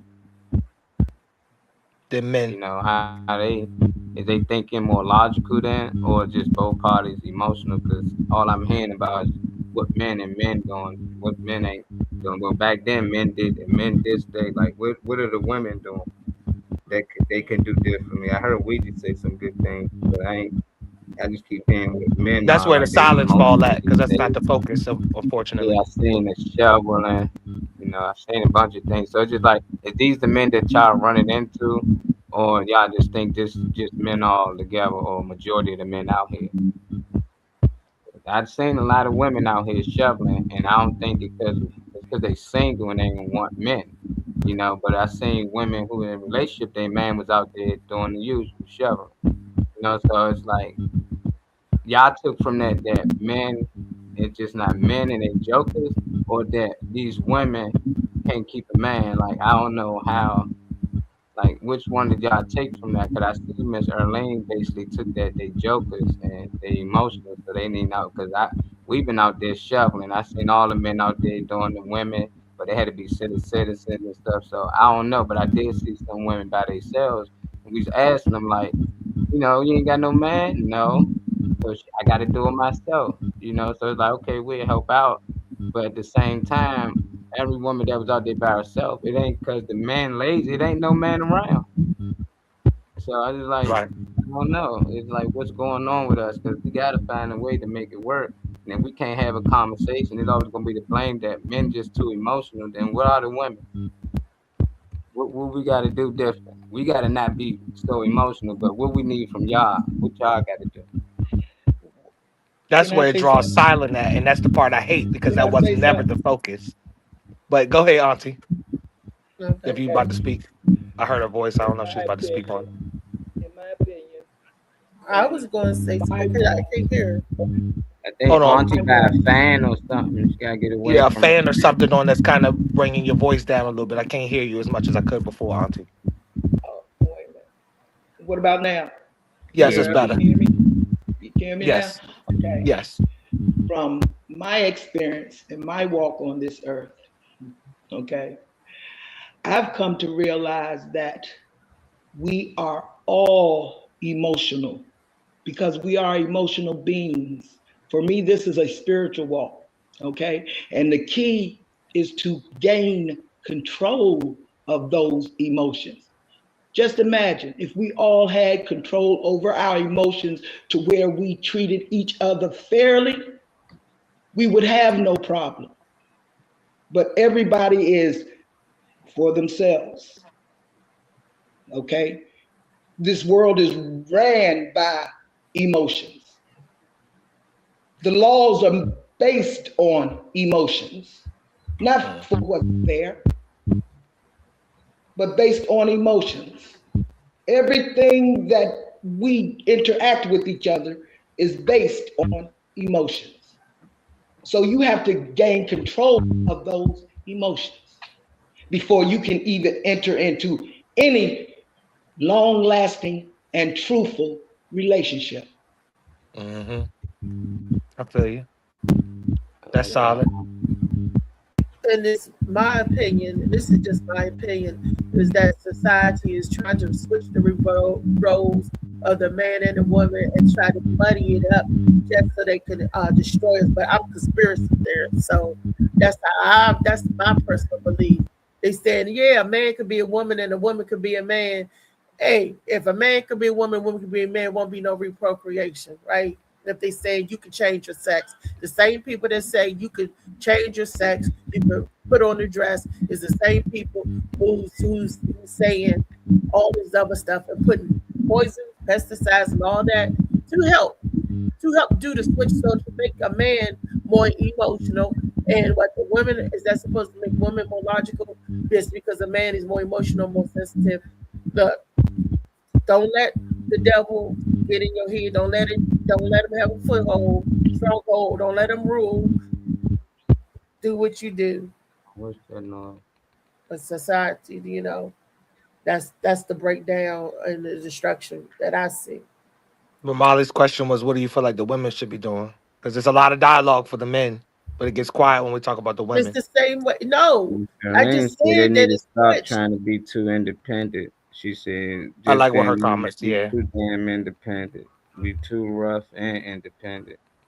Said she raised her son by herself, and I'm not standing for him to be tender, but he does express himself. So. Which is a nice balance, Miss That's Erlene. what I just said, Trey.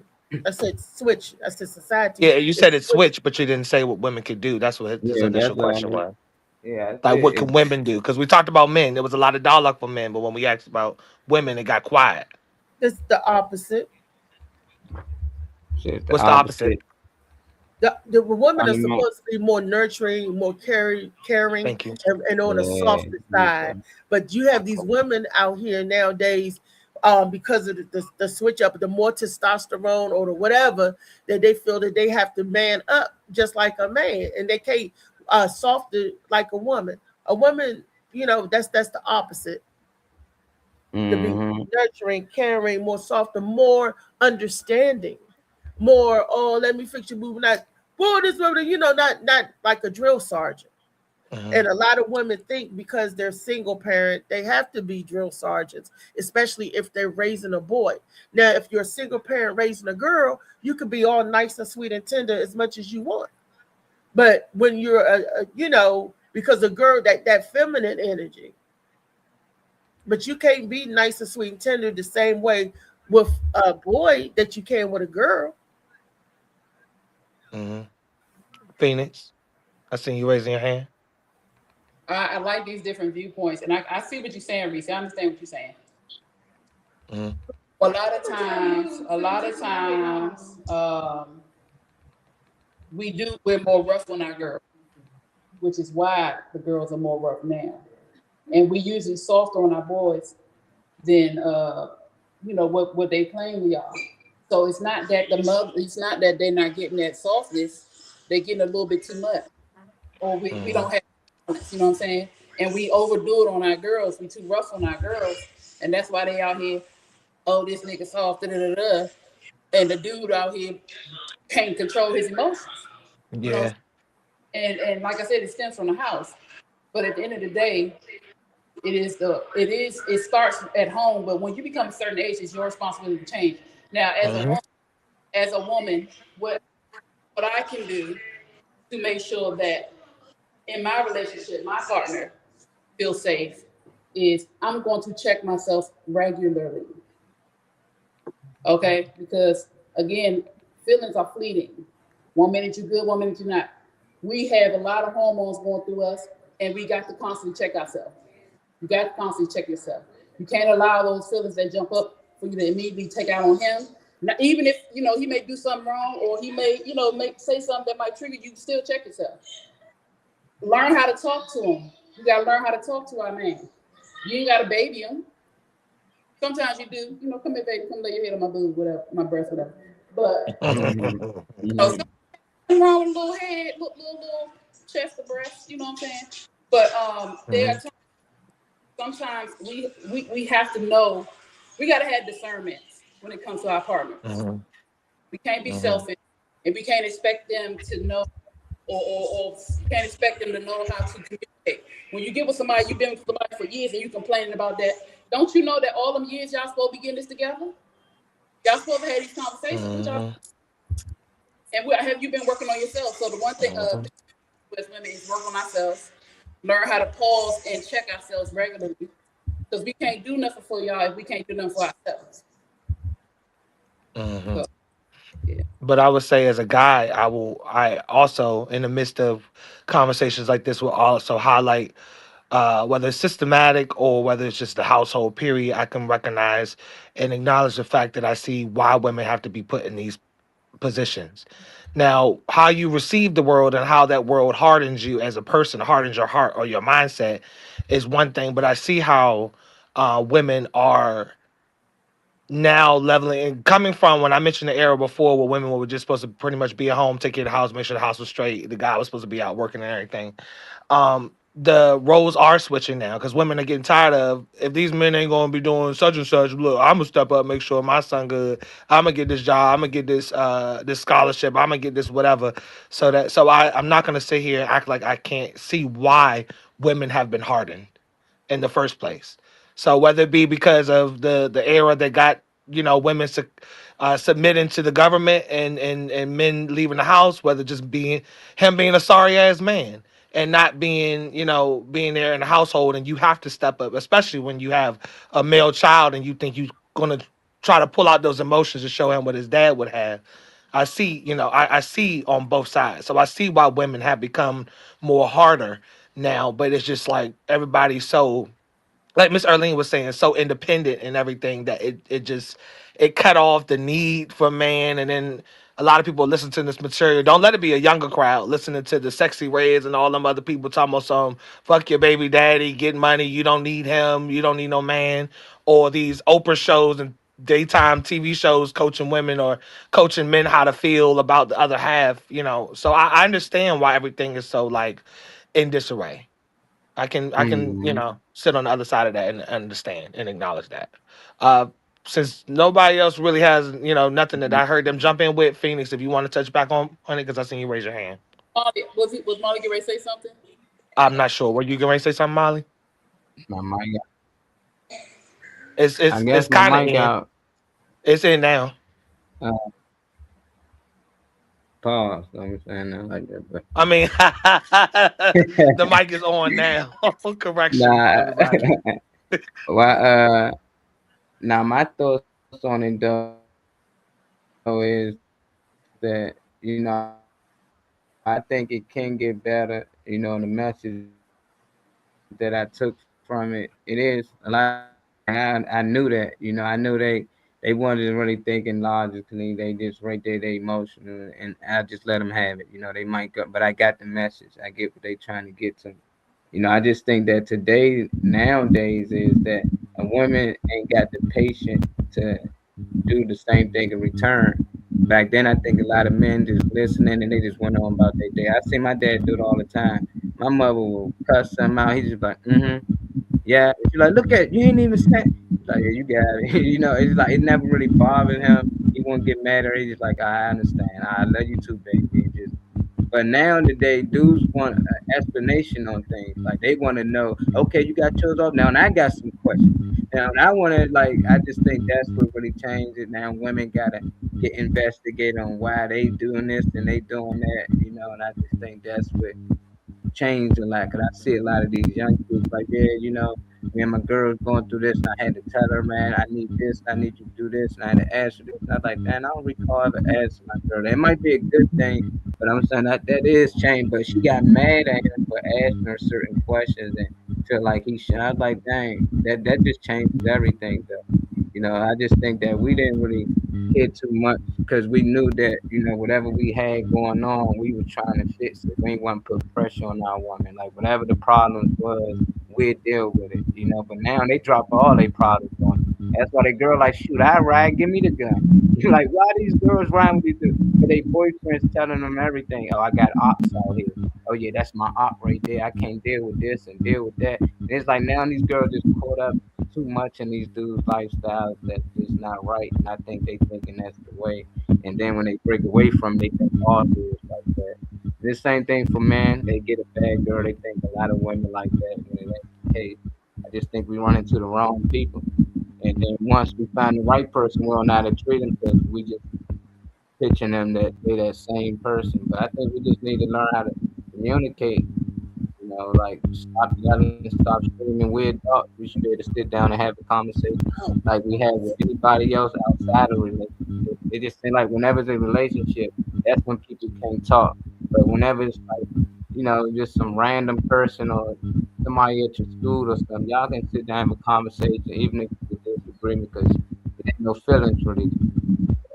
That's just my thoughts, though. I think both sides need to do better.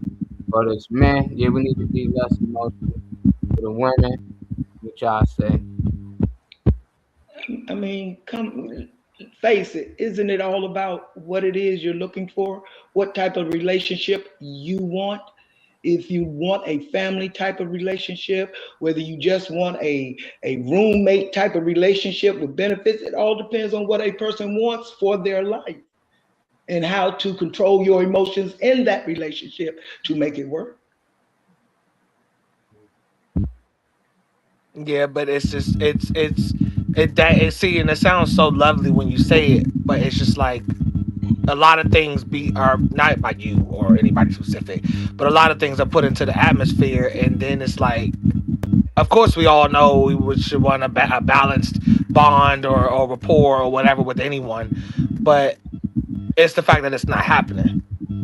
Like, let me give you an example. Like you said at one point, at one time, women weren't allowed to speak, and they had to just serve their husbands and all that. Yeah, they the conformity. couldn't all that. But that was not every woman's narrative, okay? Because from my experience, Black women has always worked. Okay, and Black women, even the ones that didn't have to go out into the world and work, the husbands did it. They still had to work in the house. Okay, now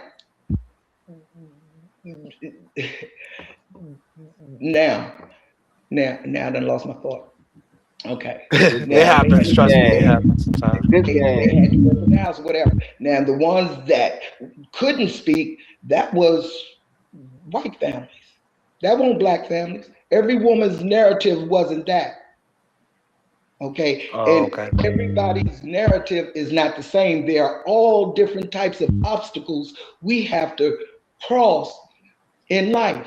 We all, and some of us share the same obstacles, but all of us is not going to handle those obstacles the same way, because it all depends on what type of life situation you are in. Hmm. That makes us make our choice. Everybody's situation is not the same. Very true. And Very true. if I could go back to when Louisa asked me about my grandfather, I'm thinking hard. He was always expressive. He always expressed Mm, himself, and he was emotional. There was never a time that he wasn't, and they didn't have to go behind the doors and talk because they talk loud enough anyway. If they was behind the doors, we could hear him anyway. But he was always like that. Cause I was thinking, okay, the granddaddy, no, yeah, grandma, yeah. And when grandma go on her tantrum or grandma get in her emotion, he will hum. He would sing. The rockers put me like, he will hum, and he would never lose his cool. When they arguing back and forth, he would just like zone out, and then when he had to say something, he said what he wanted to say. He never, it was, I had to think about that. I had to, and that's why I was trying. I was like, I'm going through the life, through the, and what I'm saying. And I was like, mm, my house was different growing up. Everybody's household was different. So I had a two grandparent household. I had a grandma and a granddad that raised me. So I seen the male's perspective and how he got emotional, what he got emotional, passionate about. And then I seen my grandmother's, how she got perspective, what emotional, got passionate about. I see my grandfather always worked, but my grandmother worked too. Until I came along, did she work, like my aunt said, in the house, babysitting me, keeping house, take care, all of that. But I've seen all of that emotion. I seen it all.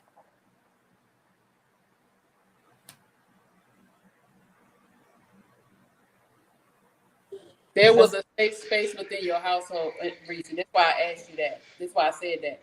Y'all had Hmm. a space within your house. What was the safe? You said a safe space. Yeah, Yes. there was a safe space in that household. Your grandfather could speak, your grandmother could speak. Y'all could speak, of course, in respect. Hmm. But y'all had that space. Now every household has that space. You know what I'm saying? That's why I asked you that question, because I need you to understand. You had an example, and going back to the women raising the boys. Reese raised her son. She wasn't, she was. She. I think she did a pretty good balance on him when it comes to, him being a young man.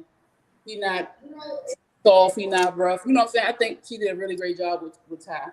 I'm raising two, and I hold women accountable because I'm a woman. One, I've also been in both realms. I've been married and I'm divorced. I worked and I'm not. I haven't. You know what I'm saying? So I've been in all them realms when it comes to taking care of children and teaching children. So when I get on us as women about regulating our emotions, I know how to do it. I had to go working 2 jobs at one time. We'll have to come home and cook. We'll have to come home and clean. We'll have to go home and make different things. You know what I'm saying? I had to do all that, but that don't mean it was okay for me to come in there kirking off. I may have had moments, but I would apologize. But I also am one of the people who, if I have a problem, I'm gonna take it in the room. We're gonna talk about it. I can talk about it in front of these kids. We're not gonna do it.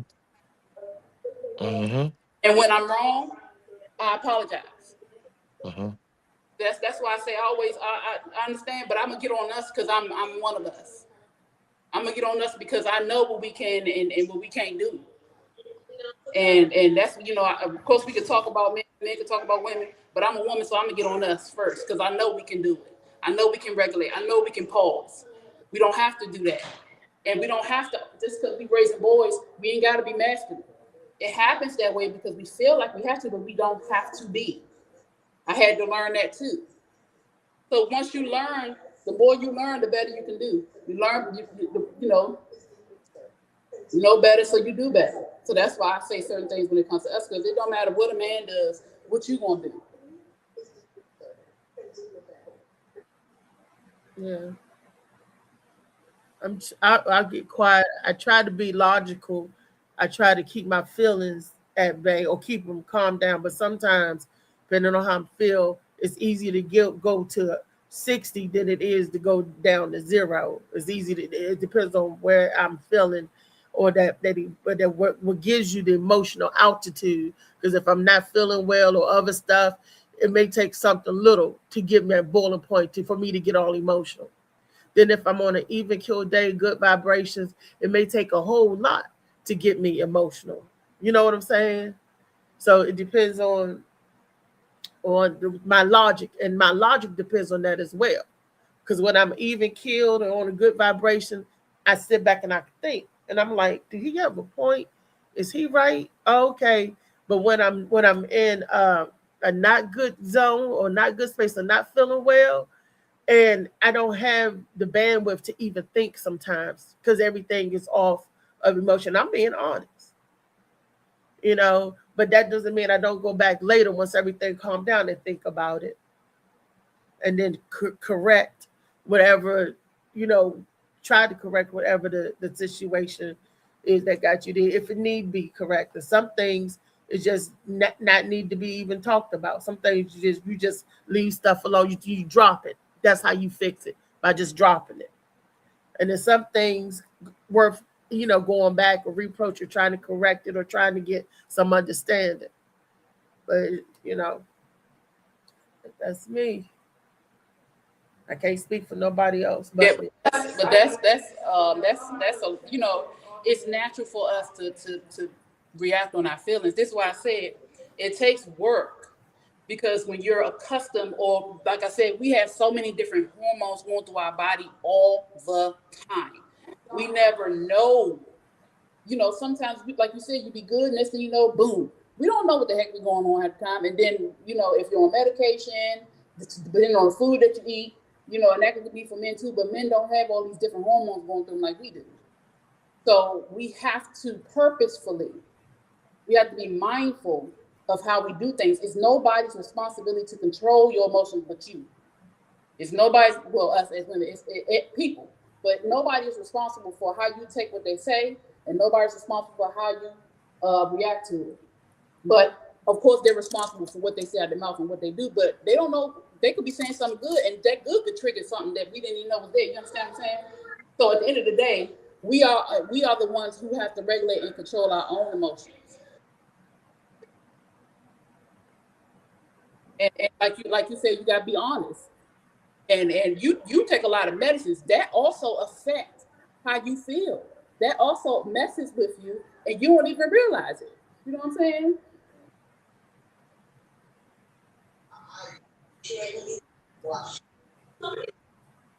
Who that? David? Oh, we didn't hear from David.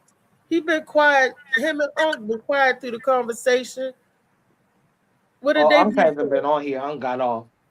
That's why you haven't heard from Unc. If David has a take that he wants to give, he's welcome to it, though. Yeah, Yo. David? My mic back on? Yeah, I can hear you. Molly? No. You can hear me? Yo. Yeah. Reese can't hear me. Yeah, you said yo. Yeah, I was gonna say most of these relationships today based off finance, though. I think back then, a lot of people understood that we need each other. Like if I go work, somebody got to watch the kids, feed the kids, probably fix things around out. They understood that it wasn't just about sex and wasn't just about finance. It was other things on raising the kids, keeping up with the house or building a family, So I think now it's just straight up, oh, if you ain't got no money or you ain't got some type of finances going, then I don't need you. And then when things like this pop up, the snow, you realize like, damn, it would be good to have a partner, And then if they need something done, that's the only time. But you can always come out of pocket and pay for that, you know, but it's still just like it ain't always about sex, it ain't always about money. I think having a family and stuff come with more than just that, you know, just even picking up a family member. When you got a partner there, you like, can you go pick up my mom? You know, she might need da.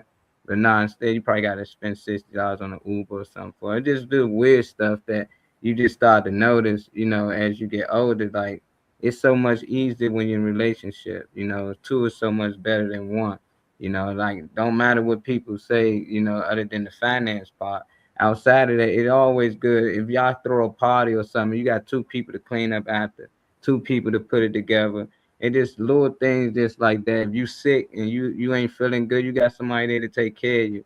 You know, you ain't got to be dealing with a stranger all the time. Or I gotta go here and go there because you ain't really got a partner. So it's just like I just look at the little things, you know, in life. Like, yeah, it's always good to have that somebody, but they let money ruin a lot of relationships because if your money low, sure, a lot of girls don't want you, and that ain't good for a lot of guys because you got to get them on your high. And then most time when dudes start to get their money, they don't want them girls no more. That was probably a match for them because they feel like, nah, you ain't want me when I ain't have it. So now they go out there and get the wrong girl who only wanted because he got a little clout, and she'll leave him if she finds somebody with a little more. So I think that's what's messing up a lot of stuff. The money thing, money the root of all evil. Yeah, I agree because if I was a dude and a girl didn't want me because I didn't have the money that she wanted me to have, then that's not the girl for you because that's not love. That's finances. That's not love. That's just accounting. You got nothing to do with it. That's the thing. You gonna say something? We get low. Yeah. But remember, back in the day, what was the saying? No romance without finance. No, it says romance. Yeah. No, the saying is it says romance without finance is a damn nuisance. Right. Right. But see how they make stuff up and make it seem like this stuff started with us. No, it ain't started with us. It ain't started. But we perfected. But again, you know, damn. Oh yeah. It is like you said, two is better than one. But sometimes if you don't find that two, you know, that second, what you gonna do? Work on the one. You was saying, damn, it was something you were saying and I lost it. I was going to say what? That one is dragging you down, cut it loose. What you gonna say? Right. Well, that it was a male or female. Yeah.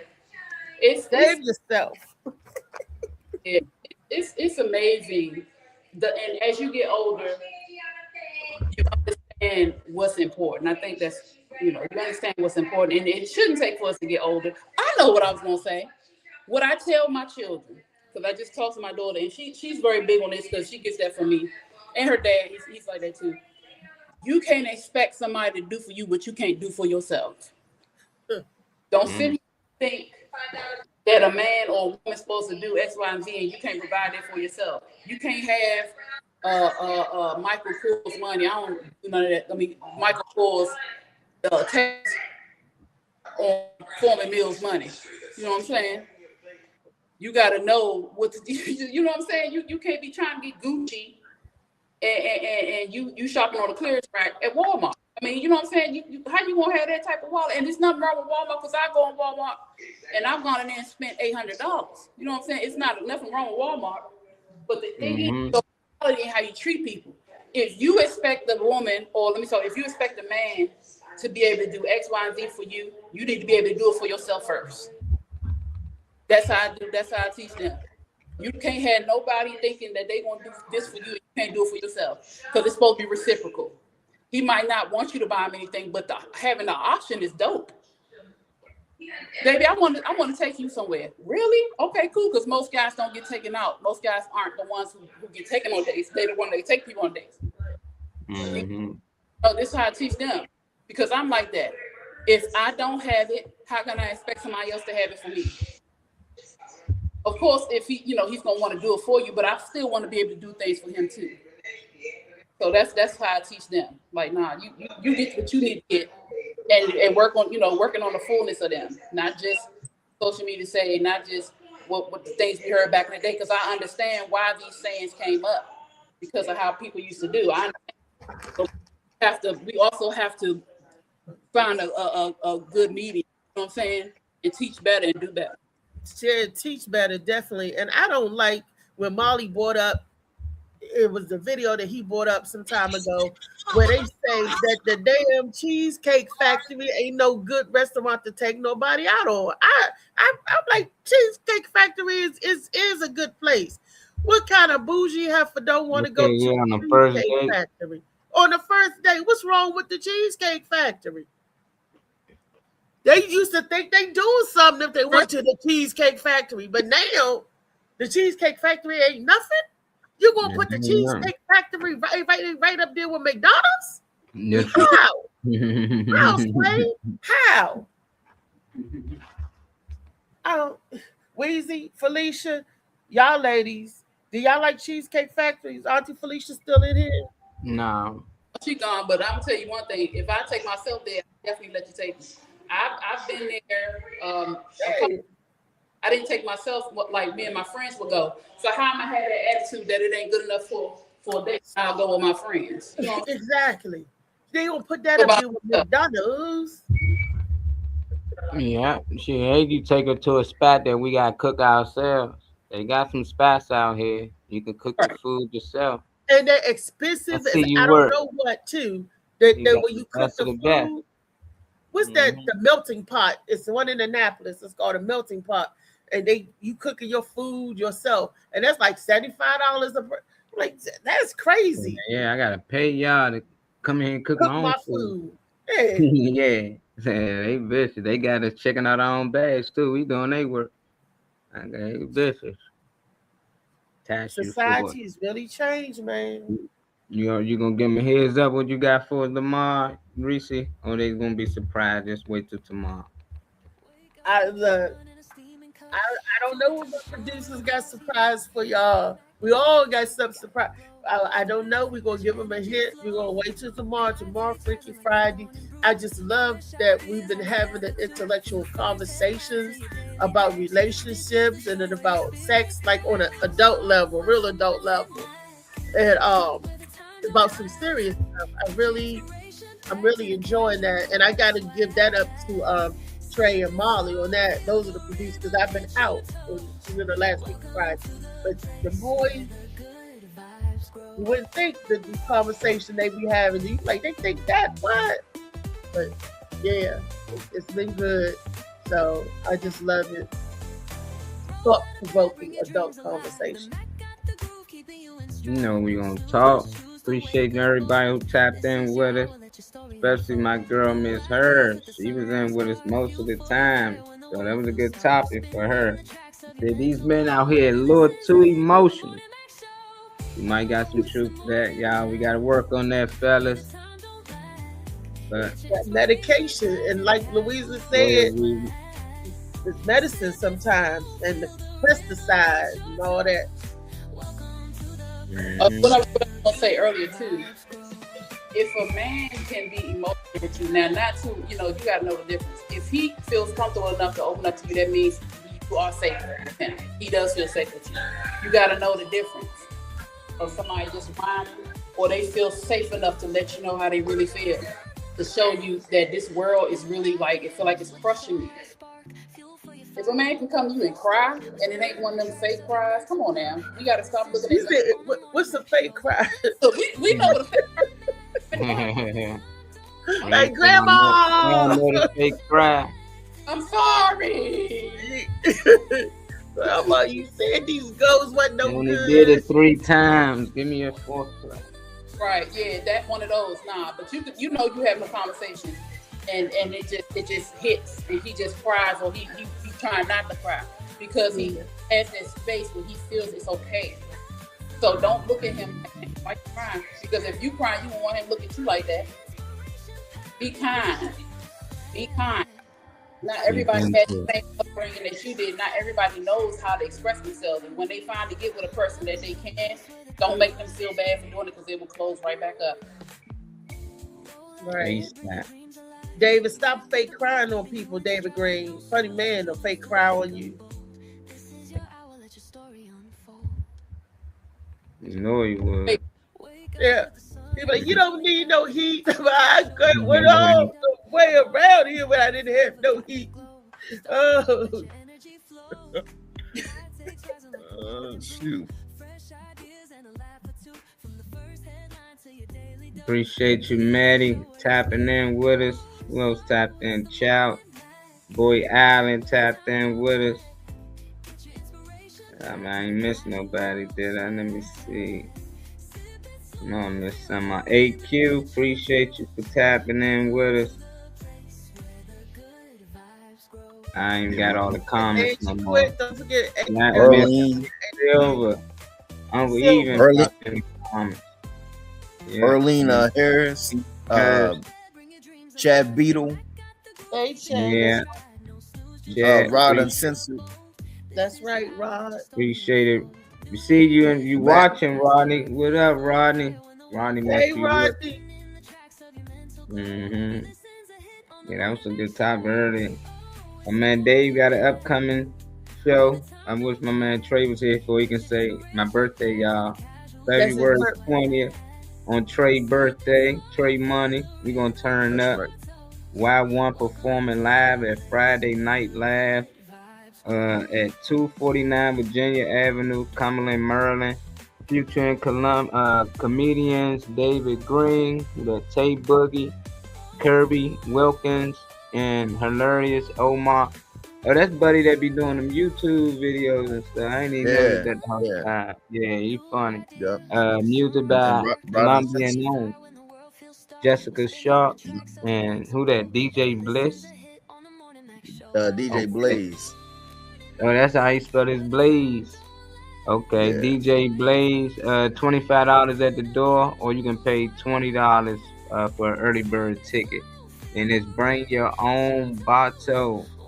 And you ain't got to worry about food because the queen will be in the building. Crab Queen. Got the Crab Queen. You're going to be there for this comedy night. She got fried wings and fries. But you got the seafood bar. With that crab cakes and egg rolls, steak and cheese. Oh yeah, y'all gonna eat good. So that's a great menu right there. So she got the mumbo and garlic butter, lemon peppers, the honey hat Cajun. You got a few options, so it's gonna be some good food there. Y'all tell them out there. If you want the seafood, you have to pre-order because she said she's not gonna bring a whole bunch of stuff down, and you know what I mean, nobody don't want to buy nothing or whatever. That's right. I don't blame you. Yeah, people buy what they see though. You put that thing out there, gonna buy. Get the tickets now. Then we got the Valentine's dinner and comedy night. They're having 2 shows. They got the first show starting at 5 o'clock, so it's from 5 to 7, and then the next show from 9 to 11. So they can get a ticket for either show, whichever one works best for you. It's a special Valentine's dinner menu available as well, food and beverage sold separately. The headliner is Miss Chocolate.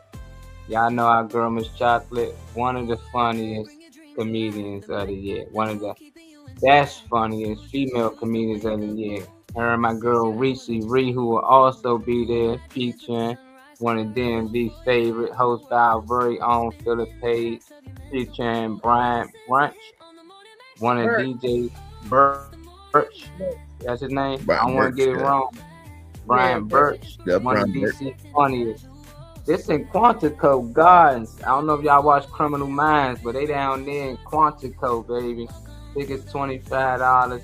If you come as a couple, see, I keep telling y'all, man, it works better when it's 2. You get 2 for $40 if you come as a couple.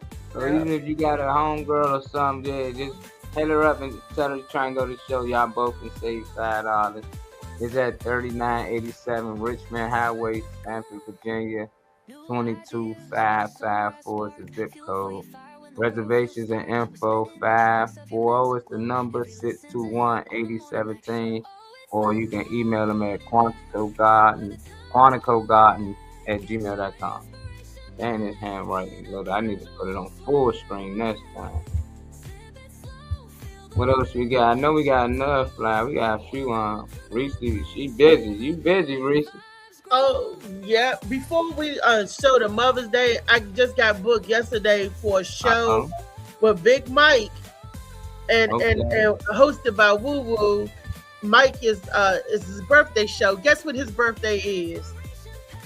September. Nope. February the 20th. Oh, But he having the show on March the 7th.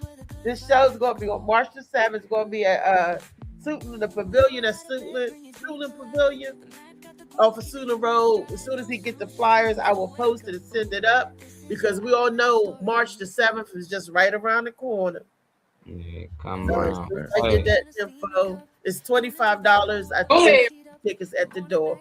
So slowly but surely, we getting the bookings in, y'all. Go ahead, girl. Yeah, she on move. She too busy for us. It's DJ Bean, man. We got Barbara Brooks. Oh, this is Barbie Brooks. DJ Smooth presents Xavier Morgan. Our girl Tia McFarlane. Look at her smiling on. I like them shades. The G Fact on here as well. Barbara Brooks. Oh, there's a lot of women on this card. And the headliner, Susan the Duchess, Free Mother's Day, Your Mother So Crazy comedy show and after party. They got DJ Smooth, DJ Bean Man, DJ Doc Mott. It's Downtown Cultural Arts, 401. That's North Howard Street, Baltimore, Maryland. Doors open at 7 p.m. Comedy show starts at 8, from 8 to 10. After 10 o'clock is the after party, so bring your party shoes. $40 for the early bird tickets, $50 if you pay at the door. They got the lemon pepper salmon and the rice. What's that? Patfler? I can't see it. It's too small. It seems like it says something. Included something. Yeah, included with the I think it's it looks like I got some type of rice platter or something. Oh, pilaf. I just see a P.I.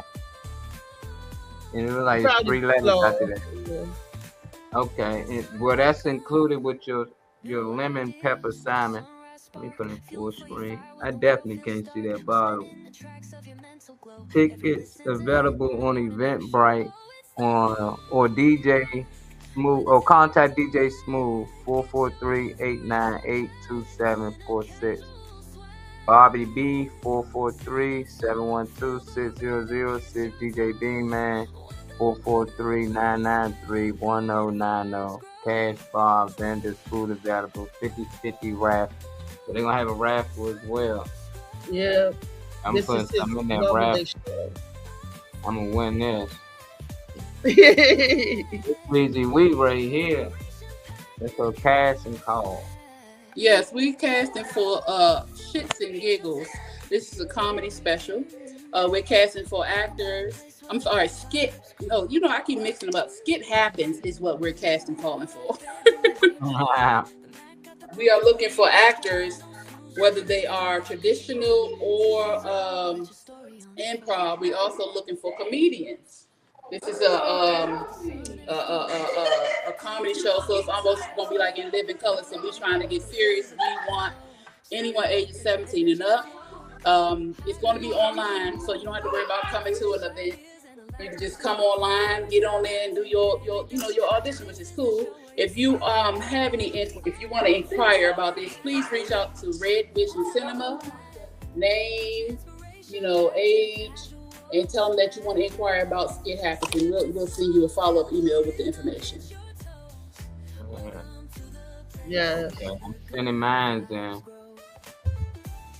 Riri, send yours in, Riri. Look, I already, Weezy, did you already send it in? Yeah, Reese ain't got audition. I sent hers in. Reese ain't even got audition. That's big dog. Look, Weezy ain't no audition either. Hey Molly, I sent you two other flyers. You sent 2 other flyers. Dave on fire, ain't he? Let's see. Busy Dave. You heard them.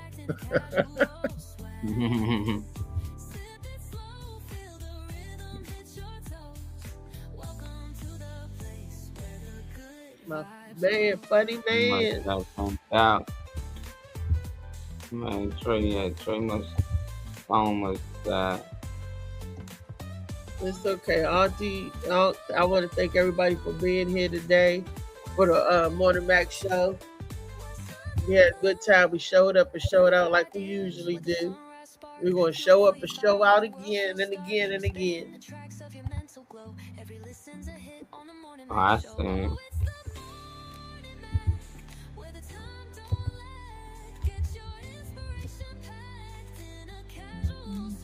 Man, got the superhero look on here. That's the comic book look.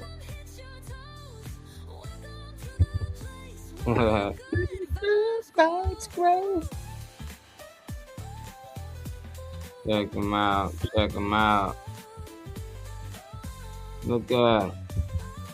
They gave them the comic book look on this joint. I can't even see it. Uh-huh. It's a little cut. Yeah. David, What's you the still not ideas. Crusaders? Huh? What is the I said, is that Crusaders the comic book? of comedy?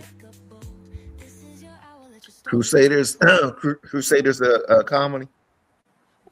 Oh, that wasn't my.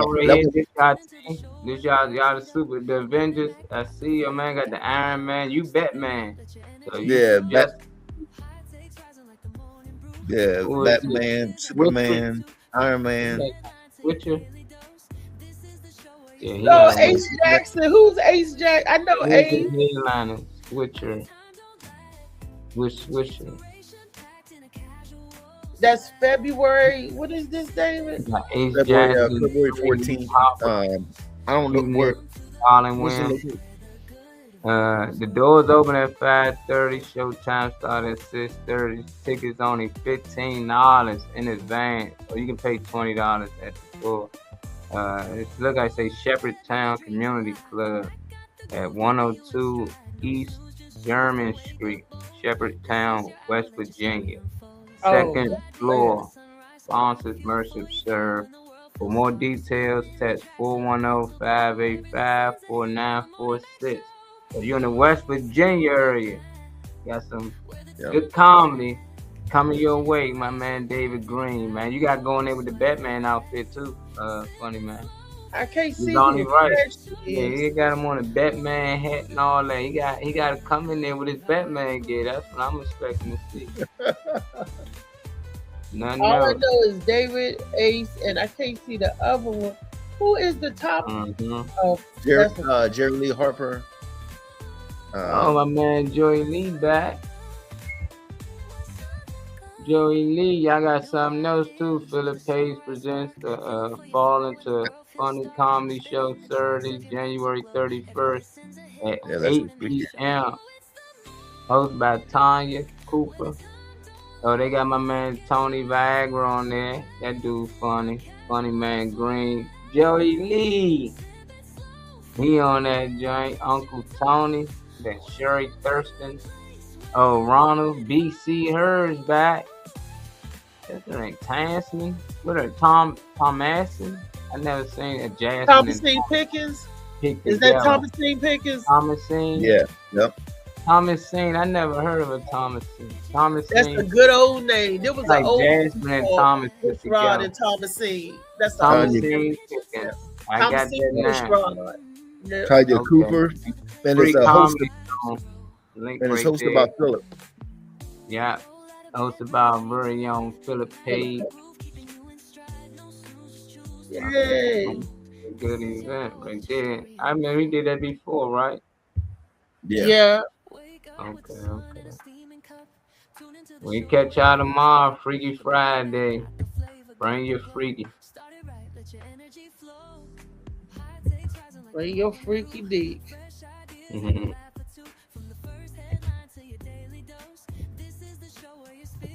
Yeah, I don't think they're gonna be back.